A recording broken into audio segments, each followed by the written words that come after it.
Hey guys, tonight we're checking into the most glamorous building in Europe. A palace so dazzling it made kings weep with envy, and so filthy it would make a modern health inspector weep for entirely different reasons. Welcome to Versailles, where the floors are marble, the ceilings are gold, and the smell is somewhere between a stable, a perfume counter, and a crime you would rather not investigate. Before you settle in, take a moment to like the video and subscribe, but only if you actually enjoy what I do here, and a genuine thank you to the listener who suggested tonight's topic. Your ideas really do shape everything that happens here, and I appreciate every single one of them. If you would rather drift off with your eyes closed, we're also on Spotify now, so you can find the link in the description, and take these stories anywhere. And if you'd like a little more, membership is already available on the channel, which gives you access to 8 hours of ad-free video to drift off to, uninterrupted whenever you like. Now dim the lights, switch on a fan for that soft background hum, get comfortable, and try not to think too hard about what is soaking into the bottom of your very expensive shoes.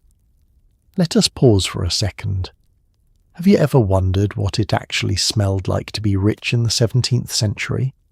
Did anyone at Versailles ever find a working toilet? Or did they simply give up and treat the hallway like an option?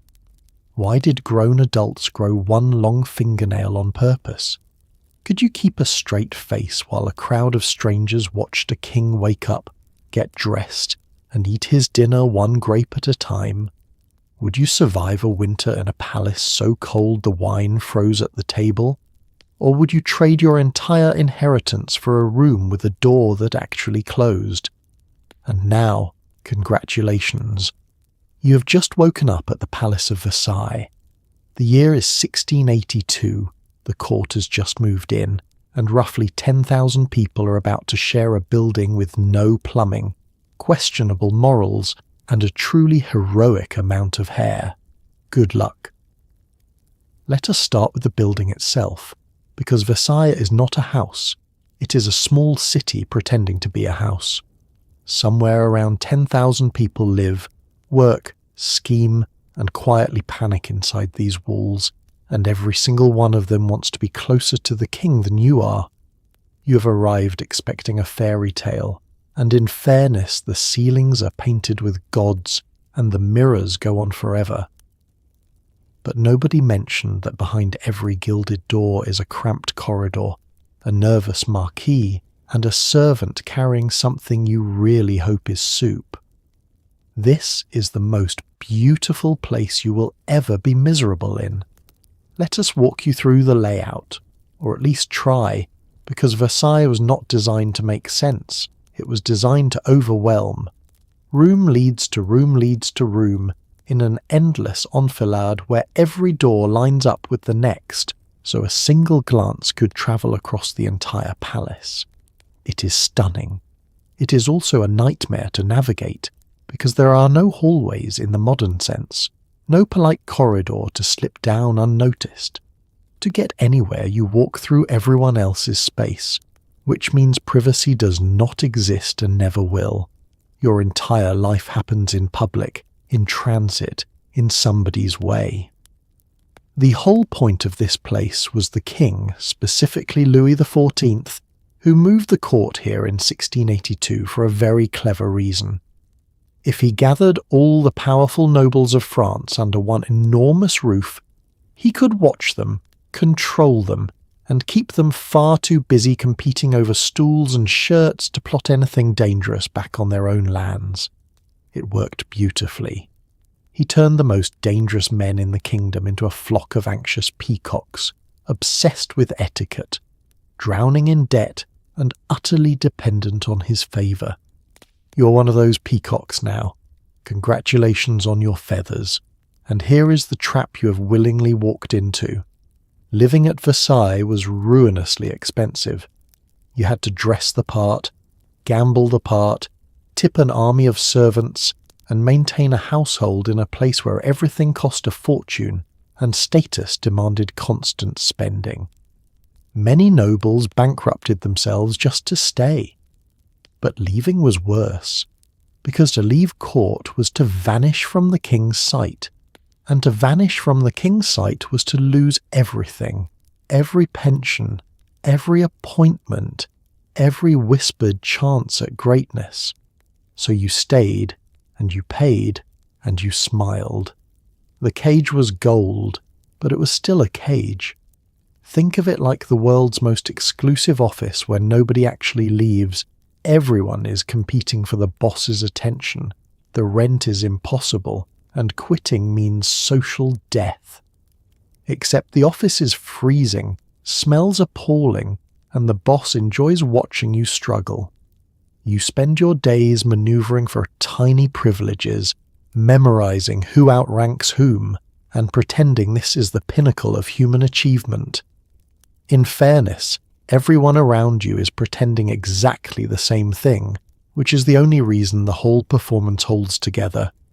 So here you are, standing in the most magnificent building the world has ever seen, surrounded by silk, gold, and thousands of people who would happily trade their grandmother for the room next to yours. The light pours through the windows, the courtiers glide past like swans, and somewhere a violin is playing.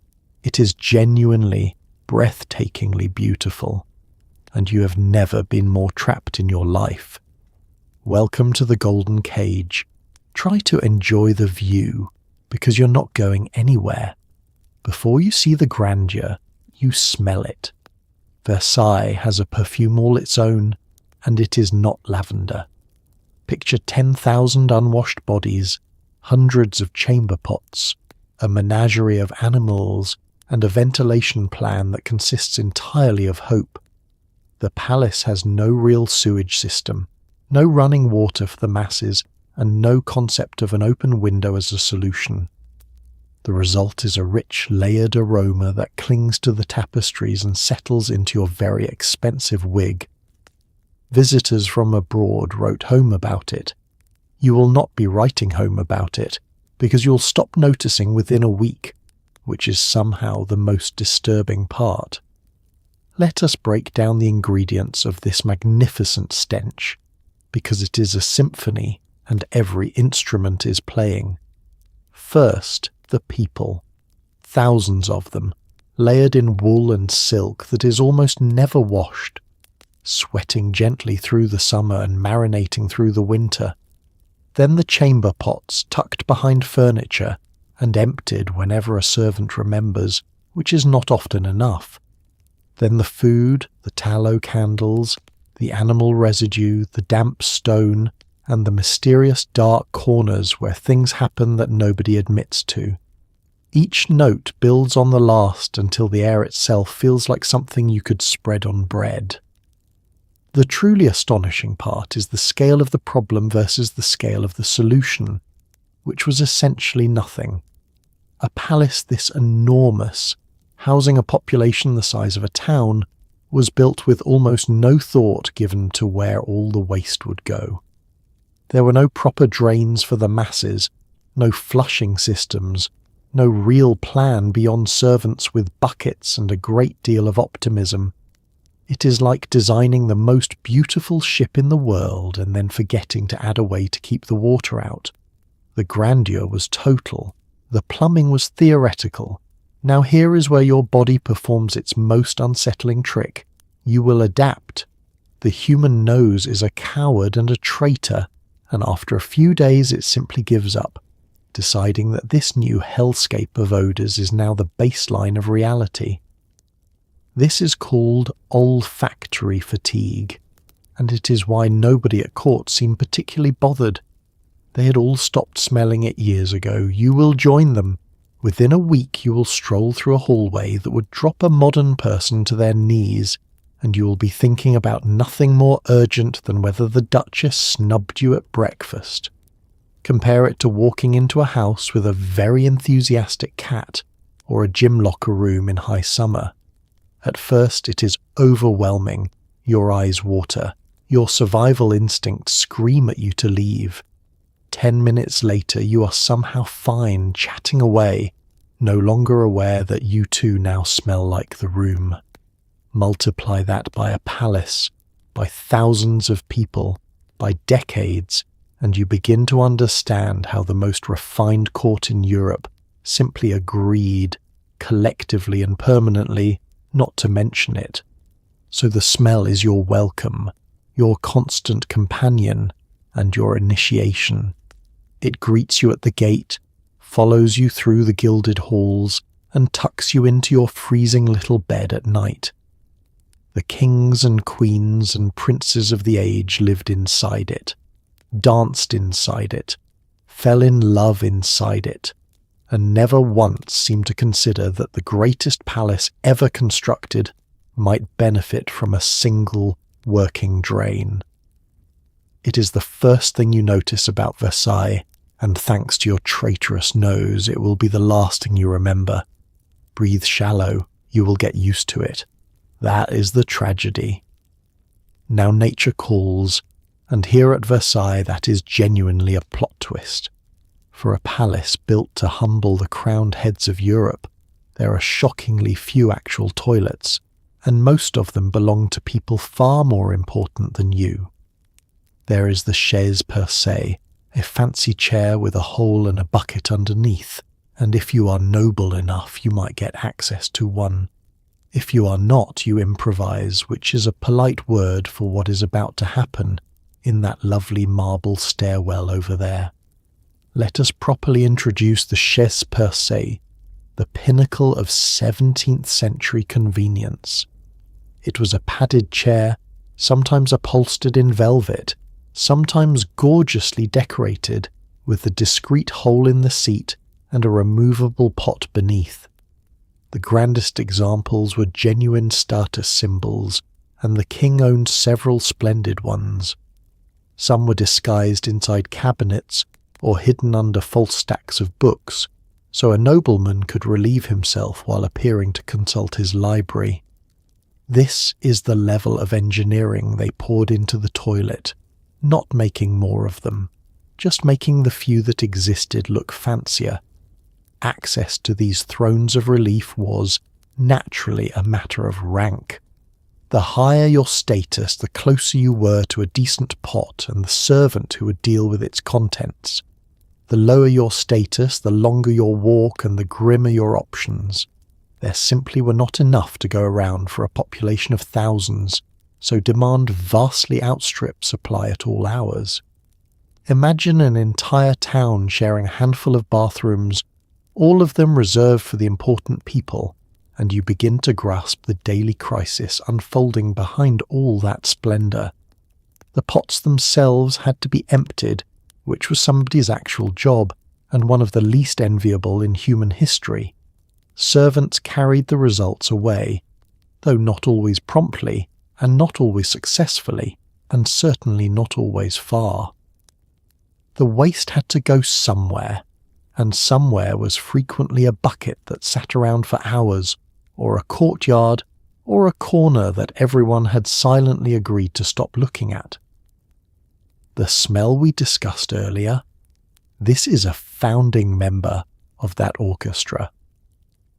The toilet problem and the odour problem were, you will not be surprised to learn, deeply and inseparably linked. Think of it like arriving at a music festival with 200,000 people and 4 portable toilets, except the festival never ends.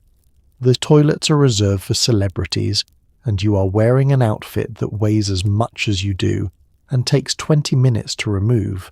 Now add marble floors, an audience of judgmental aristocrats, and a strict rule that you must never appear anything less than dignified.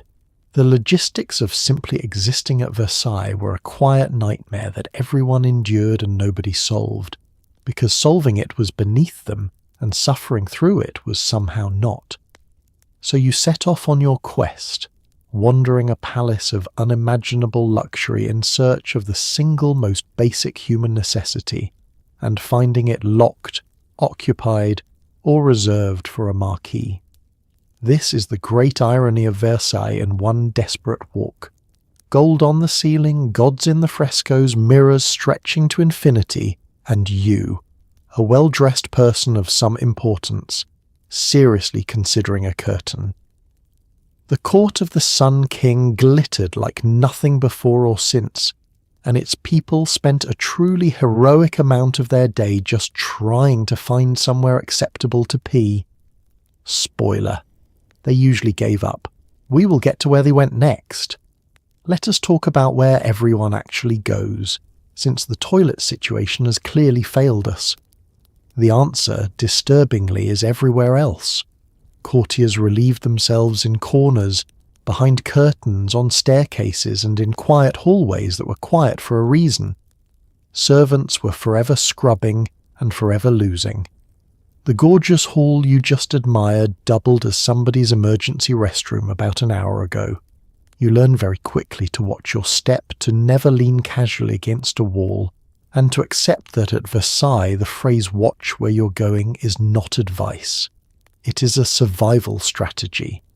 Here is the grim mathematics of the situation.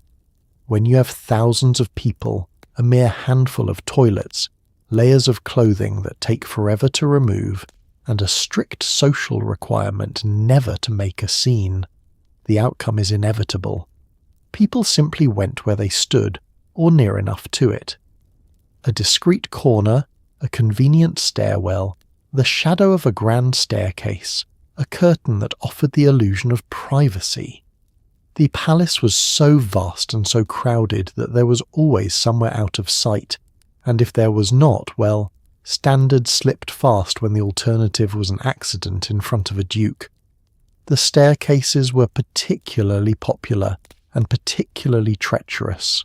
Stone steps, tucked away, semi-private, and conveniently sloped for drainage in a way nobody intended but everybody exploited. This is why moving through Versailles required genuine vigilance. That elegant descent you're about to make down a sweeping marble staircase is a minefield, and the mines are exactly what you think they are. Aristocrats in delicate silk shoes navigated these hazards daily, and the ones who did not pay attention paid a different, squelchier price. Spare a thought for the servants, an entire army of them, whose lives were consumed by the endless, hopeless battle to clean it all up.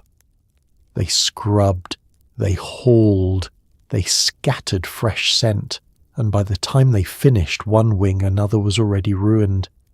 It was like shoveling snow during a blizzard or bailing out a boat with a colander. The tide of filth never stopped, because the people producing it never stopped, and there were always more people than there were servants or buckets or hours in the day. Nobody was winning this war. Some were merely losing it more slowly. Picture a music venue at the end of a very long night, or a house after a party that got completely out of hand, and then imagine that it never ends, that the party is your entire life, and that the guests are the most important people in France. That is the daily reality behind the shimmering surface. The court of Versailles was a place where a woman could wear a gown worth more than a village, and then have to pick her way carefully across a landing that a spaniel and 3 noblemen had recently visited. Glamour and squalor, hand in hand, forever. So this is your new reality, and you will adapt to it just as you adapted to the smell. You will learn the safe routes and the dangerous ones. You will keep your eyes down, not out of humility, but out of pure self-preservation. You will never again lean against a wall without inspecting it first. And you will come to understand the deepest truth of this glittering place, which is that the most beautiful palace ever built by human hands was also, at any given moment, quietly being used as a toilet by half the aristocracy of Europe. Mind the third step. Truly. Mind it. It is time to step outside into the famous gardens, designed by the great André Le Nôtre, admired for centuries, and used by the entire court as an enormous open-air bathroom. Those perfectly trimmed hedges and secluded groves were not only romantic hideaways, they were for thousands of desperate nobles the closest available relief when the palace itself was full. Officials actually had to issue orders asking people to please stop. The gardens of Versailles are a masterpiece of human design and a monument to the simple fact that when you have to go, you have to go, even in silk. Let us give the gardens their due, because they truly are extraordinary. Le Nôtre spent decades sculpting the landscape into a geometric miracle of fountains, canals, groves and hedges, stretching farther than the eye can follow.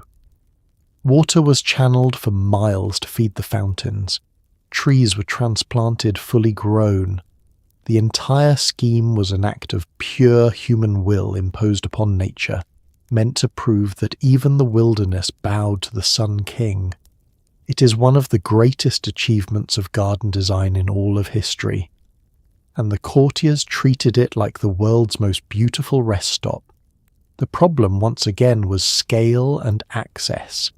If finding a toilet inside the palace was a quest, then during a garden party, a hunt, or one of the enormous outdoor festivals, it became flatly impossible. So the nobility did the obvious thing. They wandered into the ornamental groves, ducked behind a hedge that Le Nôtre had shaped with mathematical precision, and relieved themselves among the topiary. The very features designed to inspire awe became, for practical purposes, a network of leafy private cabins. Nature, having been so thoroughly conquered, took its quiet revenge on everyone's shoes. We know this was a genuine issue because the authorities left a paper trail of despair.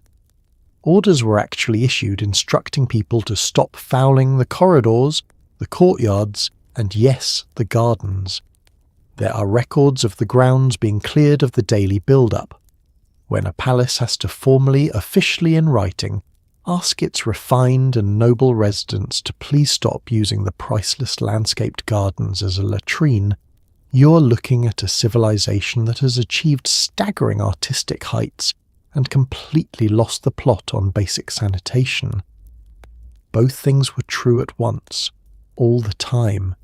Think of it like a gorgeous national park that becomes a festival ground every weekend, with beautiful scenery, terrible facilities, and 100,000 attendees who each had a lot of wine. The scenery does not stay pristine for long. Now dress everyone in the most expensive clothing imaginable, add the pressure of never being seen to do anything undignified, and place them in a garden so vast that a hedge 50 feet away might as well be a locked door for all the good the actual toilets do you.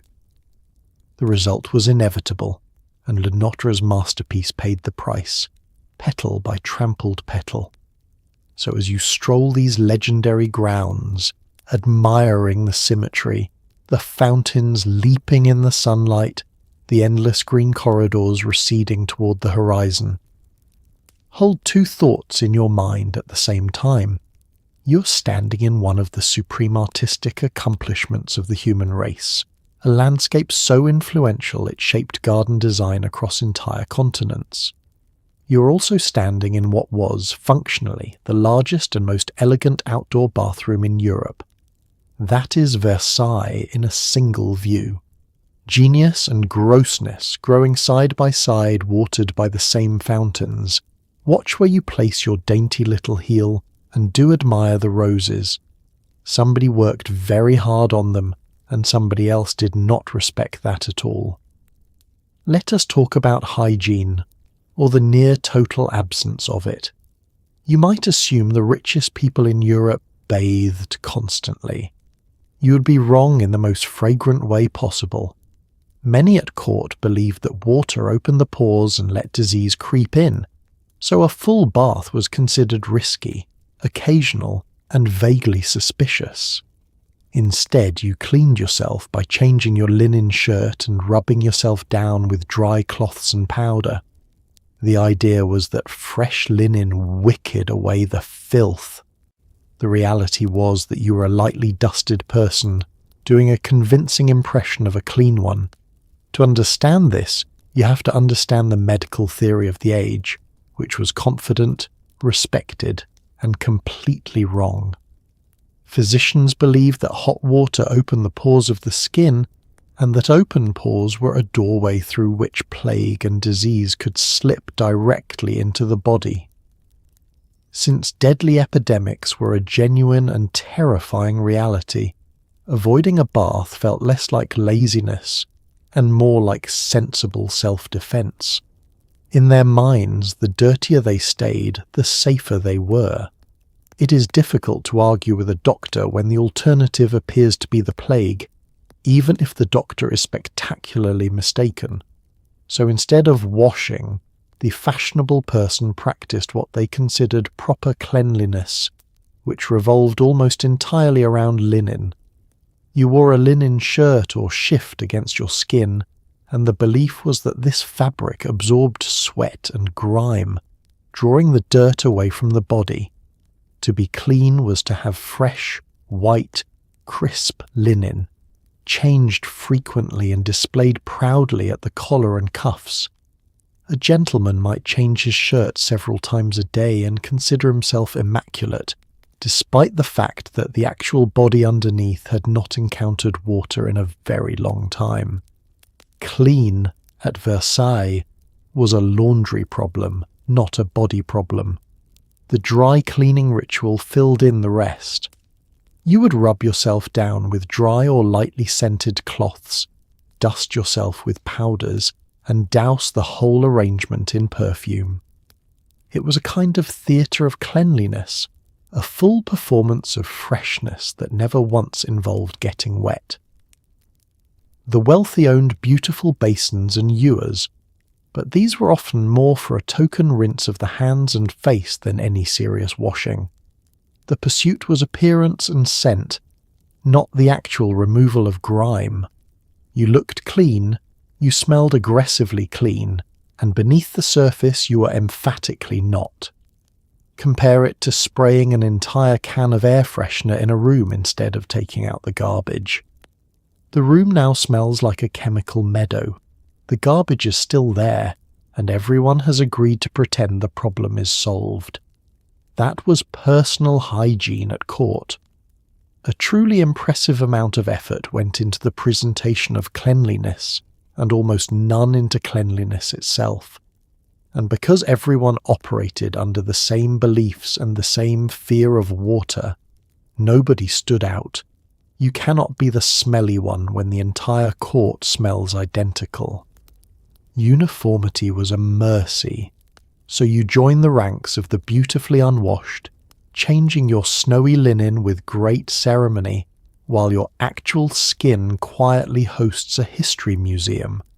You will feel clean, because the culture has redefined clean to mean well-dressed and heavily scented.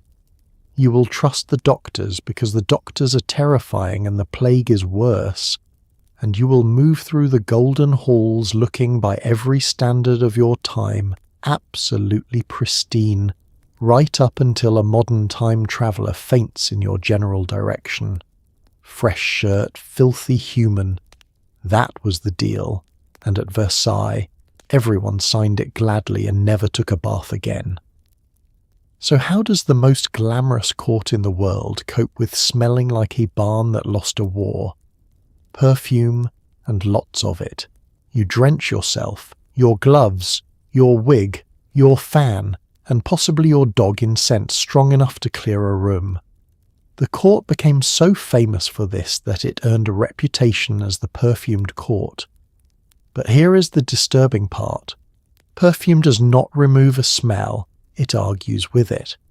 And when you combine heavy floral oils with everything we've already discussed, you do not get freshness. You get a headache with ambition. Perfume at Versailles was not a finishing touch. It was infrastructure. It was the load-bearing wall holding up the entire illusion of refinement. Since bathing was out of the question, and everyone smelled like a shared consequence, scent became the great equalizer and the great disguise. The court consumed perfume on a scale that would stun a modern boutique, and the king himself was passionate about it, favouring different fragrances and having his rooms scented regularly. The demand was so enormous that it helped build the French perfume industry into the powerhouse it remains today. You can thank centuries of unwashed nobility for that bottle on your dresser. And they did not simply dab a little behind the ears. They perfumed everything. Gloves were soaked in scent so thoroughly that scented gloves became a fashion in their own right. Fans were perfumed so a lady could waft fragrance toward herself and away from reality with a single graceful flick. Clothing, wigs, furniture, curtains, and even fountains were doused, misted, and infused. Pets were not safe. If it stood still long enough, someone perfumed it. The goal was to build a personal cloud of fragrance so dense that it arrived before you did and lingered after you left, mercifully masking the truth in every direction. But here is the flaw in the master plan, the thing nobody wanted to admit. Perfume does not delete an odour, it layers on top of it, and strong smells do not cancel out, they combine. So when you take the foundational stench of thousands of unwashed bodies, animals, chamber pots, and everything else, and then you pile heavy, oily, intense floral perfume on top, you do not achieve a rose garden. You achieve a bewildering, cloying, oppressive fog in which the perfume and the filth wrestle endlessly, and both somehow win. It was less a pleasant fragrance, and more a sensory event you had to survive. Think of walking past someone who has clearly used an entire bottle of cologne to cover the fact that they have not showered.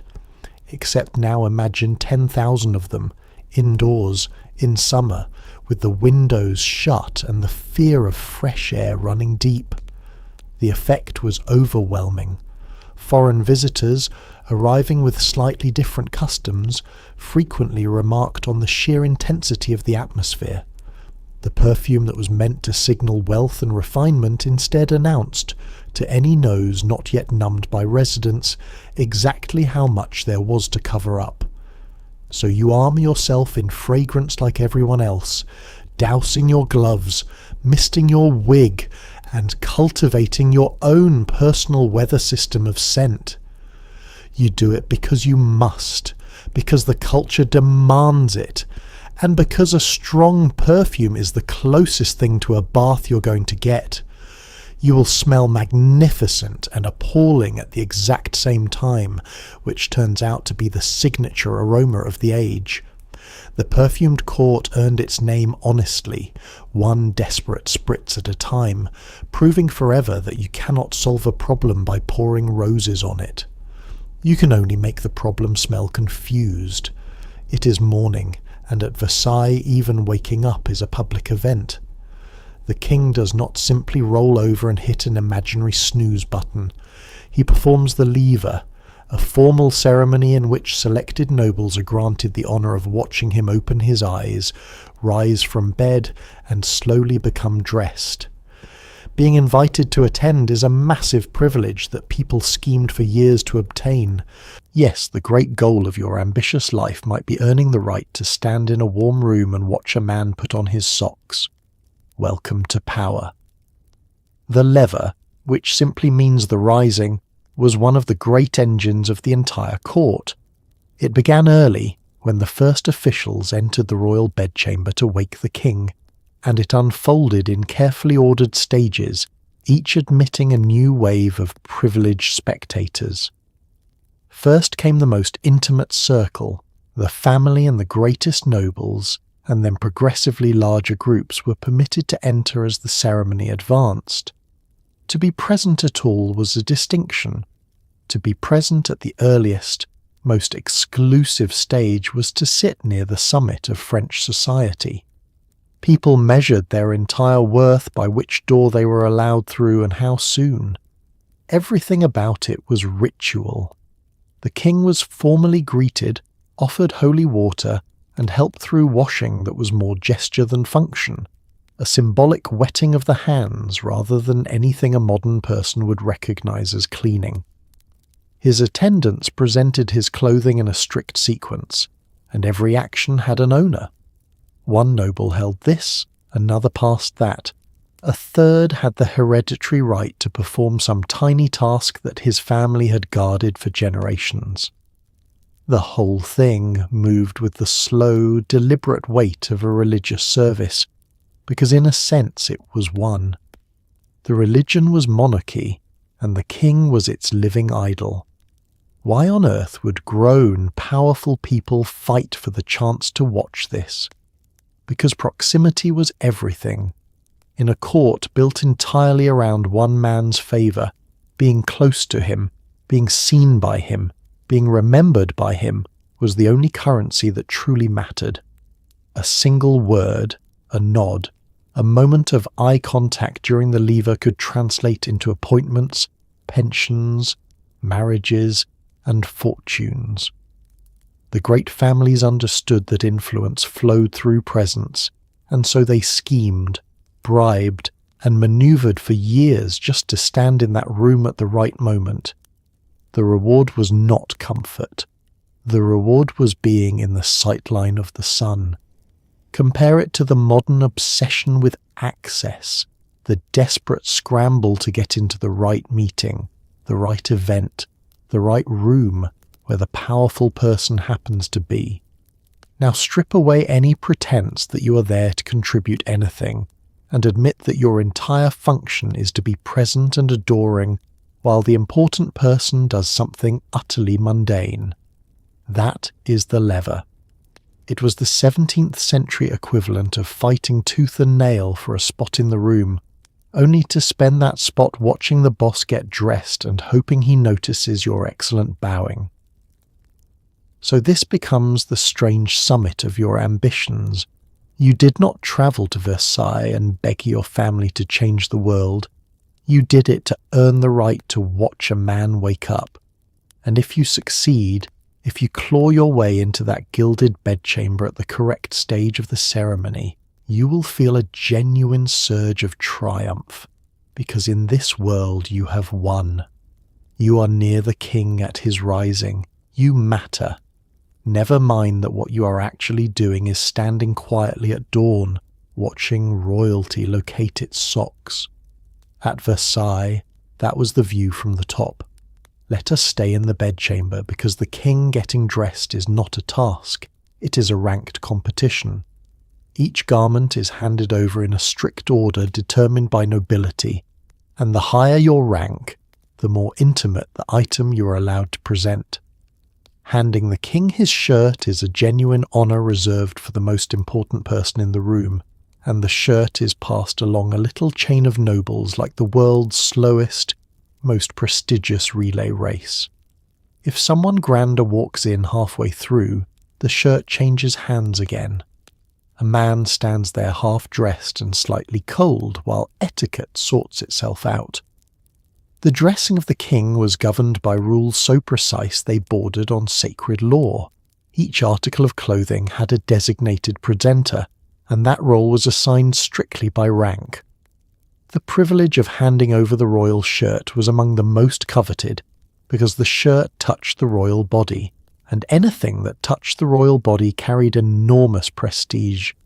So the honour went to the highest-ranking person present, and the shirt would travel from attendant to greater attendant to greatest attendant, each pass a tiny ceremony of its own, before it finally reached the king. Efficiency was not the goal. Hierarchy was the goal, and hierarchy takes its time. The truly absurd genius of the system was its sensitivity to the exact moment. If, midway through this delicate relay, a person of higher rank entered the room, the sequence had to correct itself immediately. The shirt that was about to be handed over would instead be passed to the newcomer, so that the honour was always performed by the most important person available at that precise instant. This could happen more than once. The shirt might change hands several times as grander and grander figures arrived, while the king simply stood there, patient and partly clothed, waiting for the social mathematics to resolve. He could not object. He was the reason the mathematics existed. Picture the scene in full. the most powerful monarch in Europe standing in a cold room in his current state of undress, while a small crowd of dukes and princes negotiate by strict silent protocol over who has earned the right to hand him a piece of fabric. Nobody laughs. Nobody hurries. Everybody understands that this ludicrous glacial ritual is in fact deadly serious, because it is a daily visible ranking of the entire aristocracy. Who presented what and when was noted, remembered, and endlessly discussed. Your family's honour could hinge on whether you got to touch the royal sleeve. It is like the most self-important office you can imagine deciding that handing the manager his coffee is a promotion, and then having senior staff physically intercept the cup from junior staff to claim the glory, all while the manager waits, uncaffeinated, because interrupting the ritual would be unthinkable. Multiply the stakes by a kingdom, remove any sense that this is silly, and you have the royal dressing. The garment was almost beside the point.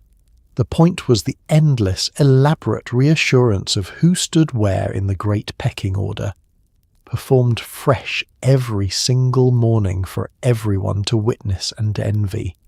So you watch this, and if you're fortunate and grand enough, you participate in it, perhaps one day earning the right to present some minor item, a handkerchief, a glove, a single stocking, and you will treasure that right, defend it, and pass it to your children as if it were land or gold, because in this strange kingdom it was worth exactly as much.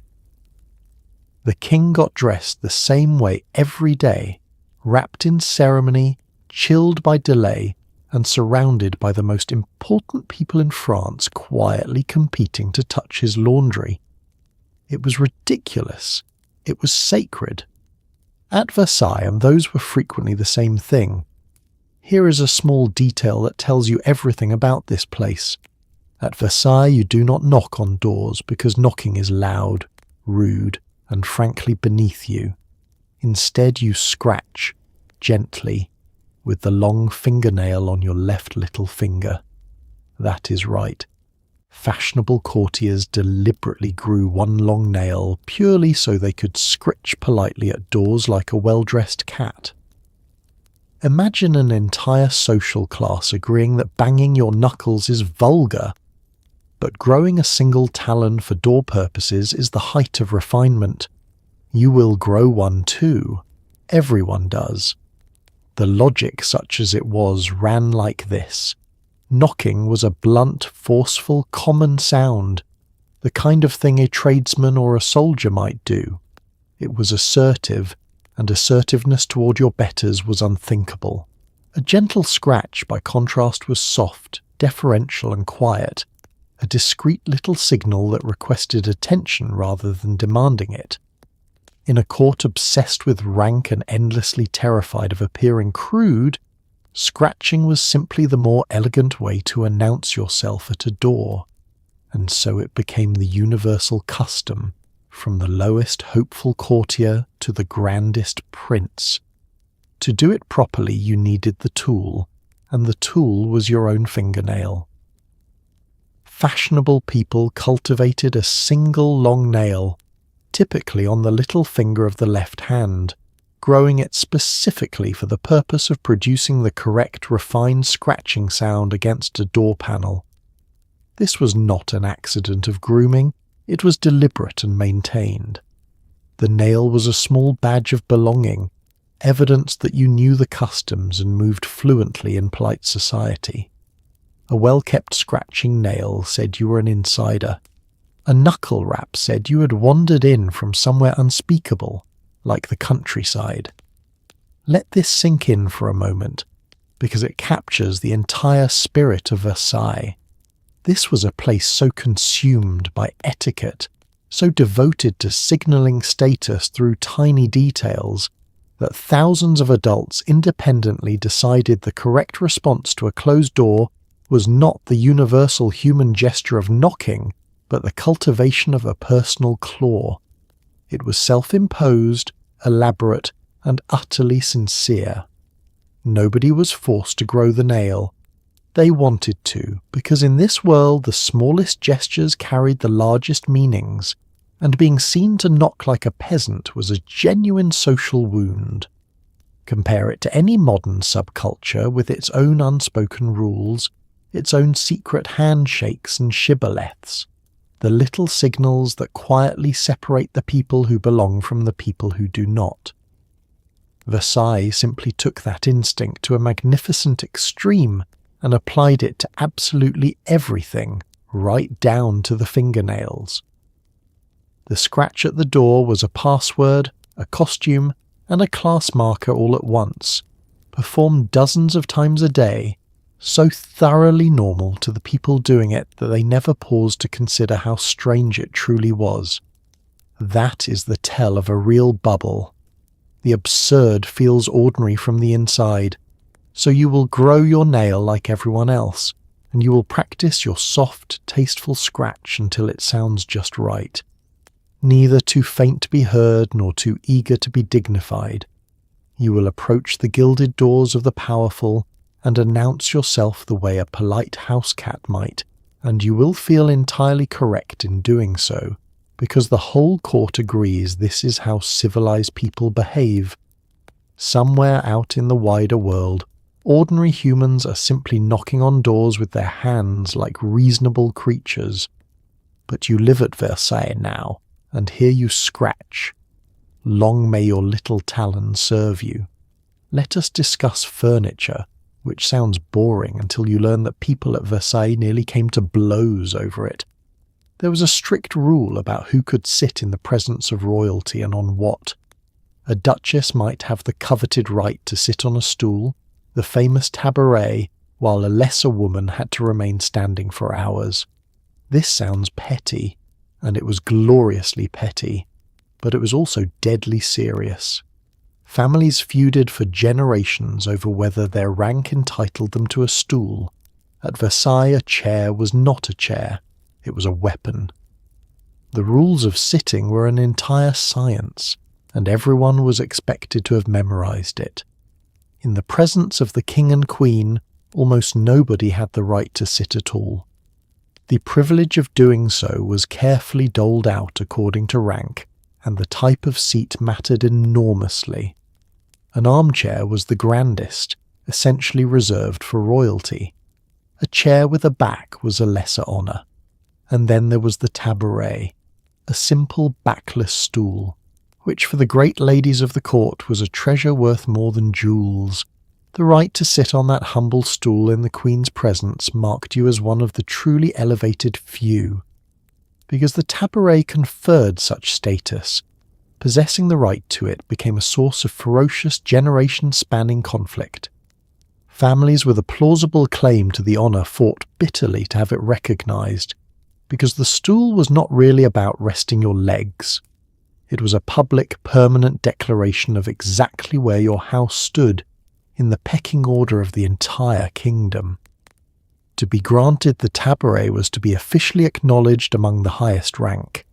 To be denied it while a rival received it was a humiliation that could poison relations between noble houses for decades. Everyone else, meanwhile, simply stood. Court ceremonies, meals and gatherings could stretch on for hours, and if you did not possess the appropriate rank, you remained on your feet the entire time, in heavy formal clothing, without complaint. There was no discreetly leaning, no slipping away to rest. You stood because standing was your place, and your aching legs were a small daily reminder of precisely how far you were from the seated elite. The higher your rank climbed, the closer you got to the extraordinary luxury of being allowed to sit down. Comfort itself was a ladder. Think of it like the most cutthroat corporate seating chart ever devised, where the corner office is a throne, a chair with a back is middle management, a backless stool is a hard-won promotion, and standing in the corner all evening is your entire personality if you lack a title. Now imagine that where you sit is not a matter of comfort but of family honour, and that your grandchildren will inherit the argument if it goes unresolved. People today squabble over airplane armrests and reserved parking spots. At Versailles, they squabbled over stools, and they took it to their graves. So you learn the rules of sitting the way you learn the rules of scratching at doors, because getting them wrong is unthinkable. You will know instantly, upon entering any room, whether you may sit, and if so, on what, and you will guard that right with everything you have. If you are among the fortunate ladies granted the tabouret, you will treasure that backless little stool as proof of your greatness, and if you are not, you will stand and stand and stand, admiring the seated duchesses with a smile that hides a lifetime of resentment and a truly heroic amount of pain in your feet. At Versailles, sitting down was a victory. Most people never won it. Now let us talk about how you move through a royal room, because you cannot just wander off. One does not turn one's back on the king, ever. When your audience ends, you must retreat while facing him, walking backward toward the door with as much grace as you can manage. Now add slippery floors, towering heels, enormous gowns, and the occasional unfortunate puddle we discussed earlier, and you have a court full of aristocrats reversing across marble like nervous crabs. All of this dignity, all of this splendour, and the safest way to leave a room is to hope you do not fall over. The rule came from a simple principle of respect. Turning your back on the monarch implied that he was not worth keeping your eyes upon, that you could dismiss him and simply walk away like he was anyone else. This was intolerable. The king was the living centre of the universe, the sun around which the whole court orbited, and you kept your face and your attention fixed upon him for as long as you shared a room. When the time came to leave, you did so respectfully, which meant retreating backward, still facing your sovereign, bowing your way toward the exit until you finally slipped through the door and out of his presence. In theory, this was elegant and reverent. In practice, it was a slow-motion disaster waiting to happen at every step. Consider the conditions. The floors were polished stone or wood, gorgeous and treacherous underfoot. Fashionable shoes had high, unstable heels favoured by both men and women. The clothing was voluminous, with long trains and wide skirts that a person could not see behind them, because of course they were facing the wrong way entirely. And we have already established what sometimes lurked on those beautiful floors. You were essentially performing a blind, backward walk through an obstacle course while dressed like a wedding cake. The greater the person you were leaving, the longer and more perilous the retreat. Departing from the king in a large room meant a lengthy backward journey across an open expanse of hazards, all while maintaining a serene, dignified expression and executing the correct bows at the correct moments. You could not glance over your shoulder to check your path, because that would break the very rule you were trying to honour. So you developed a sixth sense for the room, a memory of where the furniture stood and where the door lay, and you prayed that no one had left anything unexpected in your way. Grace under these conditions was less a courtesy and more an athletic feat. Compare it to trying to leave an important meeting by moonwalking out the door in dress shoes on a freshly waxed floor, while wearing a costume that blocks your peripheral vision and knowing that a single stumble will be witnessed, remembered, and gossiped about for weeks. The pressure was immense because a fall in front of the king was not merely embarrassing, it was a public failure of the poise and control that defined a proper courtier. People trained for this. They practiced their retreats. The ability to reverse out of a room flawlessly was a genuine and respected skill, quietly separating the polished from the clumsy. So you master the backward exit like everything else, learning to feel your way toward the door with your face fixed politely on the monarch and your dignity held together by sheer concentration. You will bow at the right beats, keep your expression calm and hope with all your heart that the floor is clear and your heels hold steady. And when you finally reach the door and slip through it without incident, you will feel a private flood of relief that no one else can see. All the gold, all the grandeur, all the ceremony of the most sophisticated court on earth, and its aristocrats spent a good part of every day nervously backing out of rooms like elegant crabs, praying not to trip. That was the price of never turning your back.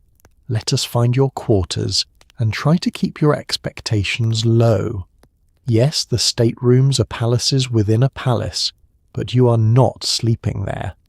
If you are lucky enough to be granted a room at Versailles at all, it is probably a tiny, dark, freezing box tucked under a roof or squeezed into an attic with a view of a wall and a door that barely shuts. People bribed, begged, and schemed for these miserable little cells because proximity to the king was everything. You are cold, you are cramped, and you are absolutely thrilled about it, because at least you are inside. Here is the great contradiction of living at Versailles. The palace was famous throughout the world for its dazzling public spaces, the endless gilded halls, the grand apartments, the ceremonial rooms drenched in gold and marble and painted with the glory of France. But those were showpieces, meant to impress and awe, not to house the thousands of people who actually lived there. The residents were tucked away into whatever space could be found, and for most courtiers that meant something small, dim, and deeply unglamorous, wedged into the upper floors and forgotten corners far from the splendour below. These lodgings were often genuinely wretched, cramped attic rooms baked in summer and froze in winter. Ceilings were low, windows were tiny or non-existent, and privacy was minimal. Some rooms were little more than partitioned slivers of larger spaces, with thin walls and doors that offered no real seclusion. And yet, despite all this, a room at Versailles, any room at all, was one of the most sought-after prizes in the entire kingdom. Demand vastly exceeded supply, and people went to extraordinary lengths to secure even the meanest little garret, because the address was everything. The reason was the same reason that governed all of Versailles' life. Everything came back to proximity to the king. To have a room in the palace, however humble, meant you lived where power lived. You were on hand for the ceremonies, present for the opportunities, close to the sight line of the sun. To be lodged elsewhere, in the town or farther out, was to be a step removed from the beating heart of influence, and in a world where a single glance from the monarch could change your fortunes, that step was a chasm. People chose a freezing closet inside the palace over a comfortable house outside it every single time. Think of it like paying an absurd fortune for a shoebox apartment in the most expensive part of a city, one with no light, thin walls, and a leaking roof, purely because of the location. You are cold and cramped, and you can hear your neighbour breathing, but you're in the right place, near the right people, and that is what you are truly paying for. Versailles ran on exactly this logic centuries before it became a modern real estate cliché. The room itself was almost worthless. The proximity it granted was priceless, and everyone understood the difference completely. So you take your miserable little cell and you count yourself blessed, because you understand what it represents. You will shiver through the winters and swelter through the summers. You will bump your head on the low ceiling and jiggle the door that never quite latches, and you will do it all with a heart full of gratitude, because you are inside. Out there, beyond the gates, are countless people who would trade their comfortable manor houses in a heartbeat for your drafty box under the roof. At Versailles, the size of your room meant nothing. Its location meant everything. And you, freezing in your attic, were one of the lucky ones. Speaking of cold, let us address the temperature, because Versailles in winter is a stunningly beautiful icebox. All that marble, all those enormous windows, and all those soaring ceilings are wonderful for impressing ambassadors, and terrible for staying alive in January. The fireplaces cannot begin to heat the vast rooms, and draughts wander the halls like they pay rent. During one especially brutal winter, it was recorded that the wine froze solid at the royal table. You are wearing every layer you own, huddling near a fire that warms exactly one side of your body, and dreaming of the attic closet you complained about 10 minutes ago. The problem was baked into the very design of the place. Versailles was built to overwhelm, to dazzle, to project the boundless glory of the monarchy, and none of those goals had anything to do with comfort. The rooms were enormous, with ceilings soaring far overhead, which meant any warmth generated immediately rose out of reach of the shivering humans below. The windows were vast and numerous, gorgeous for flooding the halls with light and disastrous for keeping heat inside, especially with the glazing of the age. Marble and stone lined everything, materials that look magnificent and hold cold like a grudge. The palace was, in effect, a beautiful machine for staying freezing. The fireplaces were the only defence, and they were hopelessly overmatched. A fire, however large, could warm the small pocket of air directly in front of it, and essentially nothing else. In a room the size of a cathedral, this meant a tiny zone of comfort surrounded by a vast expanse of chill. Courtiers clustered around the hearths, competing for the warm spots, roasting the side of themselves nearest the flames while the other side remained frozen. And the draughts. Oh, the draughts. They poured through the great windows, slipped under the ill-fitting doors, and swept down the endless corridors so that no place was ever truly still and warm. The most famous evidence of just how cold it got comes from the accounts of the harshest winters, when it was reported that water froze indoors and even the wine turned to ice at the king's own table. Consider that for a moment. The most powerful court in Europe, dining in the grandest palace ever built, and the wine in the glasses was freezing where it sat. If the king himself, surrounded by every possible luxury and comfort his kingdom could provide, could not keep his drink from icing over, imagine the fate of a lowly courtier in a draughty attic with a single feeble fire and a thin blanket. Compare it to a gorgeous modern building made entirely of glass and stone, all soaring atriums and floor-to-ceiling windows, absolutely breathtaking to look at and impossible to heat, where everyone secretly huddles by the one working radiator wearing their coats indoors.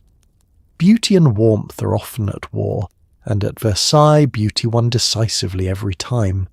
The architect and the king chose grandeur over comfort at every turn, and the residents paid for that choice with chattering teeth every winter, layering on clothing and clustering by fires and quietly enduring, because complaining about the cold in paradise was simply not done. So you bundle into every garment you own, you fight for a place near the hearth, and you accept that the price of living inside the most magnificent building on earth is being cold nearly all the time. You will warm one side of your body while the other goes numb, you will watch your breath fog in the golden halls, and you will develop a deep personal respect for the humble fireplace and its narrow circle of mercy. The wine froze at the king's table. Let that be your comfort, because it means the misery was shared from the highest to the lowest in the most beautiful icebox ever constructed. Let us admire the hair, because at Versailles the wig is a monument, a status symbol, and occasionally an ecosystem. The fashion set by the king himself was for towering, cascading, powdered wigs so grand they announced your importance before you spoke. Unfortunately, these magnificent structures were warm, rarely cleaned, and deeply attractive to lice and other small tenants. Some wigs were tall enough to require careful navigation through doorways. So there you stand, radiant and refined, balancing a small powdered tower on your head that is quietly hosting a colony of guests you did not invite. The wig craze began, as so many fashions did, with the king. Louis XIV began wearing wigs partly to disguise his thinning hair, and because the king wore them, everyone wore them, and because everyone wore them, they grew ever grander in the endless competition for status. What started as a practical cover became an elaborate art form, with wigs rising into tall, flowing, curled cascades that framed the face and tumbled over the shoulders. The bigger and more magnificent the wig, the more important you appeared, and so the wigs climbed higher and spread wider, as courtiers strove to out-crown one another with sheer volume of borrowed hair. These were serious constructions made from real human hair, horsehair or other materials, painstakingly styled and enormously expensive. The finest wigs cost a fortune and required constant upkeep from specialists. They were heavy, they were hot, and wearing one for long stretches in a crowded room was its own quiet ordeal. But the discomfort was beside the point, because the wig was not about the wearer's comfort. It was a billboard advertising wealth and rank, visible across a room, impossible to ignore, and instantly readable by everyone who mattered. Your hair spoke for you before you opened your mouth. The trouble was that these grand structures were nearly impossible to keep clean, and they sat atop heads that, as we have established, were not being washed either. Warm, packed with hair, and rarely thoroughly cleaned, the wig became prime real estate for lice and other small creatures, who moved in and made themselves comfortable. Their powder helped conceal the problem, and may have discouraged some pests, but it did not solve it. So the fashionable head of the age was frequently a bustling little community, and scratching was a discreet but common activity even among the most elegant. Picture the most expensive, most admired accessory you can imagine, the thing everyone covets and spends outrageous sums to acquire, and then imagine that it doubles as a habitat for insects and cannot really be cleaned. That was the Versailles wig. It is a bit like a status symbol, so valuable and so impractical that owning it becomes a burden you carry proudly and suffer quietly. The hot, heavy, itchy price of looking important. The grander the wig, the more you had to endure, and the more you had to endure, the grander you clearly were. Suffering and status went together, curl by lofty curl. So you commission your own magnificent tower of hair, powder it into fashionable paleness, and balance it carefully on your head as you glide through the halls, ducking slightly through doorways so as not to disturb its glory. You will feel splendid, and you will look every inch the refined courtier, radiant and important and crowned in cascading curls. And every so often you will feel a telltale itch, a small reminder of the tenants you're hosting up there, and you will resist the urge to scratch too obviously, because a great wig, like all things at Versailles, was a triumph of appearance over reality, and you were far too dignified to acknowledge the colony living in your hair. Now let us deal with the powder, because it is everywhere, and it is getting in your eyes. To keep those enormous wigs looking pale and fashionable, courtiers dusted them with powder, made largely of starch, and they did it constantly. Whole rooms were set aside just for the messy business of getting powdered. The result was a fine white haze drifting through the palace, settling on shoulders, floors, and lungs. You cough delicately into a lace handkerchief and pretend it is elegant. It is not elegant. You are slowly inhaling a bakery. The fashion demanded that wigs, and often the hair beneath, be kept a pale, powdery colour, and achieving that look required liberal and repeated applications of powder. This powder was made largely from starch, sometimes scented, and it was applied generously and often, since it dulled and shifted throughout the day and needed constant refreshing. Keeping up appearances was not a one-time affair. It was a running battle against gravity, movement, and time, and the ammunition was clouds of fine white dust flung at your head on a regular schedule. The process was messy enough that it demanded its own dedicated space. Powder rooms existed specifically for this purpose, where a person could be dusted and refreshed without ruining their fine clothing in the process, though the term has since drifted to mean something rather more polite. Getting properly powdered often involved covering the body, shielding the face, and submitting to a cloud of the stuff while an attendant applied it. It was an involved, regular ritual, one more time-consuming step in the enormous daily labour of simply looking the way a courtier was supposed to look. All of this powdering, performed by thousands of people throughout an enormous palace, had an inevitable consequence. The air itself became faintly hazy with drifting starch. Fine white dust settled onto shoulders and collars, coated furniture, dusted the floors, and, most unpleasantly, was breathed in by everyone present. You could not entirely escape it. The powder that made you fashionable also filled the air you breathed, so that the pursuit of that pale, elegant look came with a persistent, quiet cost to your lungs, and a light coating of starch on everything you owned. Think of a room where someone has been baking with flour and clapped their hands together, sending up a cloud that hangs in the light and slowly drifts down over everything, and then imagine that happening continuously, everywhere, all day, for years. That was the atmosphere of the powdered court. It is a bit like the modern person who uses so much dry shampoo or setting spray that they leave a faint fog in their wake, except multiplied across an entire population and an entire palace, until the very air sparkled faintly with the dust of 1,000 vanities. So you submit to the powder like everyone else, retreating to be dusted, shielding your eyes, and emerging fashionably pale and lightly coated in starch. You will breathe the hazy air, cough delicately into your lace, and tell yourself that this is the price of refinement, which it is.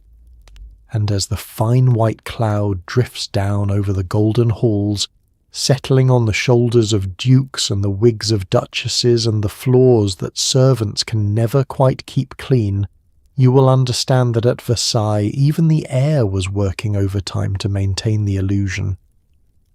The court glittered, the wigs towered, and everyone was quietly, elegantly inhaling a bakery.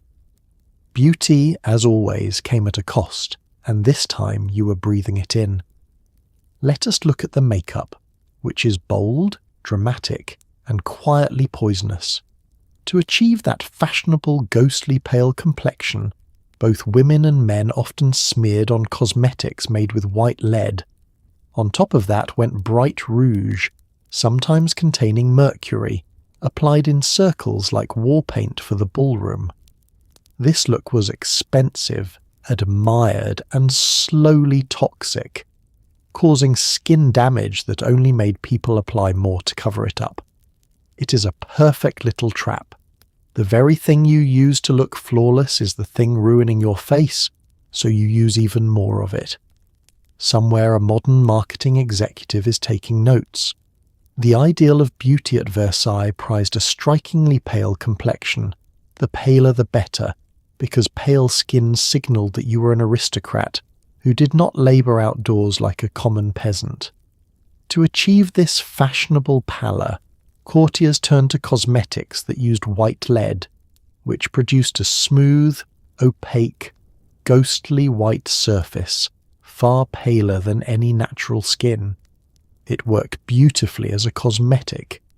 It was also toxic, because lead absorbed through the skin over time does serious damage to the body, a fact that was not understood in the way it is now, even as its effects were plainly visible on the faces of those who wore it. Over this pale base went the rouge, applied boldly and unmistakably, often in bright circles high on the cheeks. This too could contain dangerous ingredients, including mercury-based compounds, adding a second toxic layer to the fashionable face. The overall effect was dramatic and highly artificial, a bold painted look worn by both men and women of the court, unmistakable across a room and instantly readable as a marker of wealth and status. Subtlety was not the aim. The point was to be seen to be painted, because being painted meant you had the means and the leisure to devote yourself to the pursuit of beauty.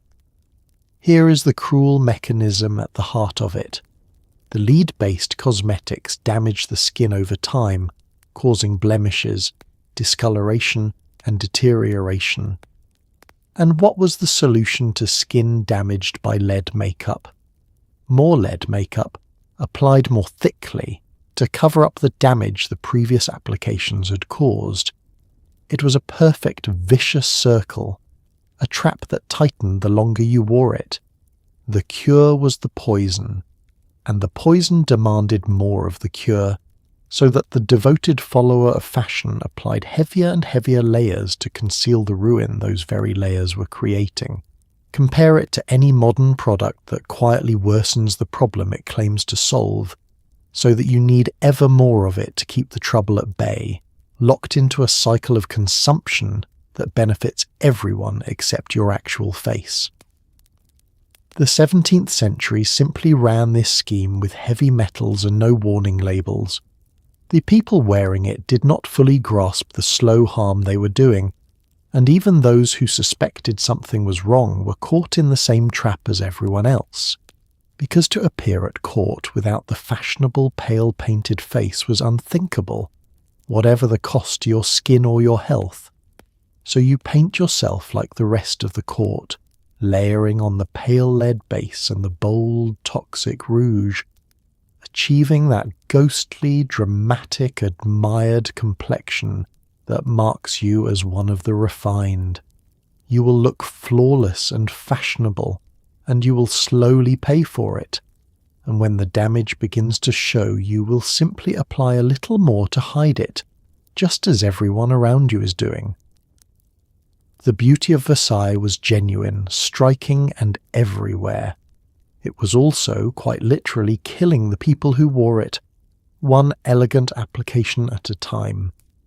The most fashionable faces at court were slowly poisoning themselves in pursuit of an ideal, and they would not have dreamed of stopping. Let us zoom in on the tiny beauty patches dotting every fashionable face at court. These small shapes of black taffeta or velvet, called mouche, were stuck onto the skin as the height of style. Officially, they accentuated pale skin and drew the eye. Unofficially, they were fantastic for hiding the scars, blemishes, and smallpox marks that a lead-based skincare routine tended to encourage. There was even a quiet language to where you placed them. A patch near the mouth meant one thing, one near the eye meant another. You are covering a scar with a fashion statement and calling it flirting. The mouche, which literally means flies, were small patches cut from black taffeta or velvet into shapes like dots, stars, crescents, and hearts, and pressed onto the face as a fashionable adornment.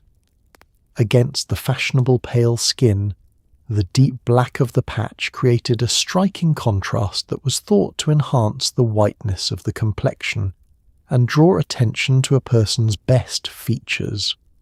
Both women and men wore them, sometimes several at once, and they became such an established part of court fashion that a well-dressed face without at least one mouche might seem oddly bare. The official justification was purely aesthetic. The patches emphasized the prized pallor of the skin, added a note of playful elegance, and could be used to direct the eye toward a fine feature, a lovely cheekbone or an expressive eye. But everyone understood the unofficial purpose too, which was rather more practical. Between the smallpox that scarred so many faces of the era and the skin damage inflicted by lead cosmetics, blemishes and marks were extremely common, and a strategically placed patch was a wonderfully convenient way to cover an unsightly spot while appearing to make a deliberate fashion choice. What looked like style was frequently camouflage. Even more delightfully, the placement of the patches developed into a kind of coded language, a subtle system of signals that the initiated could read. A patch positioned in one spot on the face might suggest one quality or intention, while a patch in another location suggested something quite different. There were associations tied to the corner of the mouth, the cheek, the eye, and elsewhere, so that where you placed your little black shapes could communicate messages of coquetry, mood, or availability to those who knew how to interpret them. Your face became a small billboard of flirtation and meaning written in dots of velvet. Compare it to the modern art of covering a blemish with concealer, and then, if it cannot quite be hidden, deciding to draw a little beauty mark or make a feature of it entirely, turning a flaw into a choice. Versailles took that instinct and built an entire fashionable language around it, complete with shapes, placements, and unspoken meanings. It is a masterclass in the courtly genius for transformation, taking a problem, in this case scarred and damaged skin, and reframing it not merely as acceptable, but as the very height of style, something to be admired and imitated rather than pitied. So you apply your own mouche, choosing the shapes and the placements with care, both to enhance your fashionable pallor and, quietly, to cover whatever the smallpox and the lead have done to your skin. You will speak in the silent language of the patches, sending your little signals across crowded rooms, and you will look effortlessly stylish while doing it. And behind each perfectly placed dot of black velvet will be, more often than not, a scar or a blemish you would rather no one saw. At Versailles, even your imperfections were dressed up as fashion, and a face full of damage became a face full of flirtatious little flies. That was the alchemy of the court. Turn the flaw into the fashion, and never let anyone see the difference. Let us talk about smiles, or the careful lack of them. Sugar had become a glamorous luxury, and the wealthy indulged constantly, sprinkling it on everything to show they could afford it. The predictable result was a court full of rotting, aching, blackened teeth. Dentistry barely existed, so the usual solution was simply to yank the offender out. No anesthesia, plenty of screaming. Rich, powerful, gorgeously dressed people wandered the halls with mouths in open rebellion. So when you picture the elegant ladies and lords of Versailles, add a wince and understand why nobody in the portraits is grinning. Sugar in this era was a rare and expensive luxury, imported at great cost, and precisely because it was costly, it became a way to flaunt your wealth. To serve heavily sugared dishes, to sweeten your food lavishly, to consume sugar in quantity, was to advertise that you could afford one of the most extravagant treats available. The wealthy of the court indulged accordingly, and sugar found its way into more and more of what they ate. It was a status symbol you could taste, and the more of it you consumed, the richer you appeared to be. Naturally, everyone who could afford it consumed a great deal. The consequences for the teeth were swift and severe.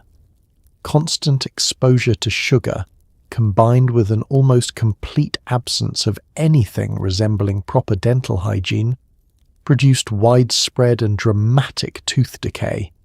Cavities, aching, blackened, rotting teeth were the common fate of those who could afford to indulge, so that the very wealth that let you show off with sugar also rotted your mouth from the inside.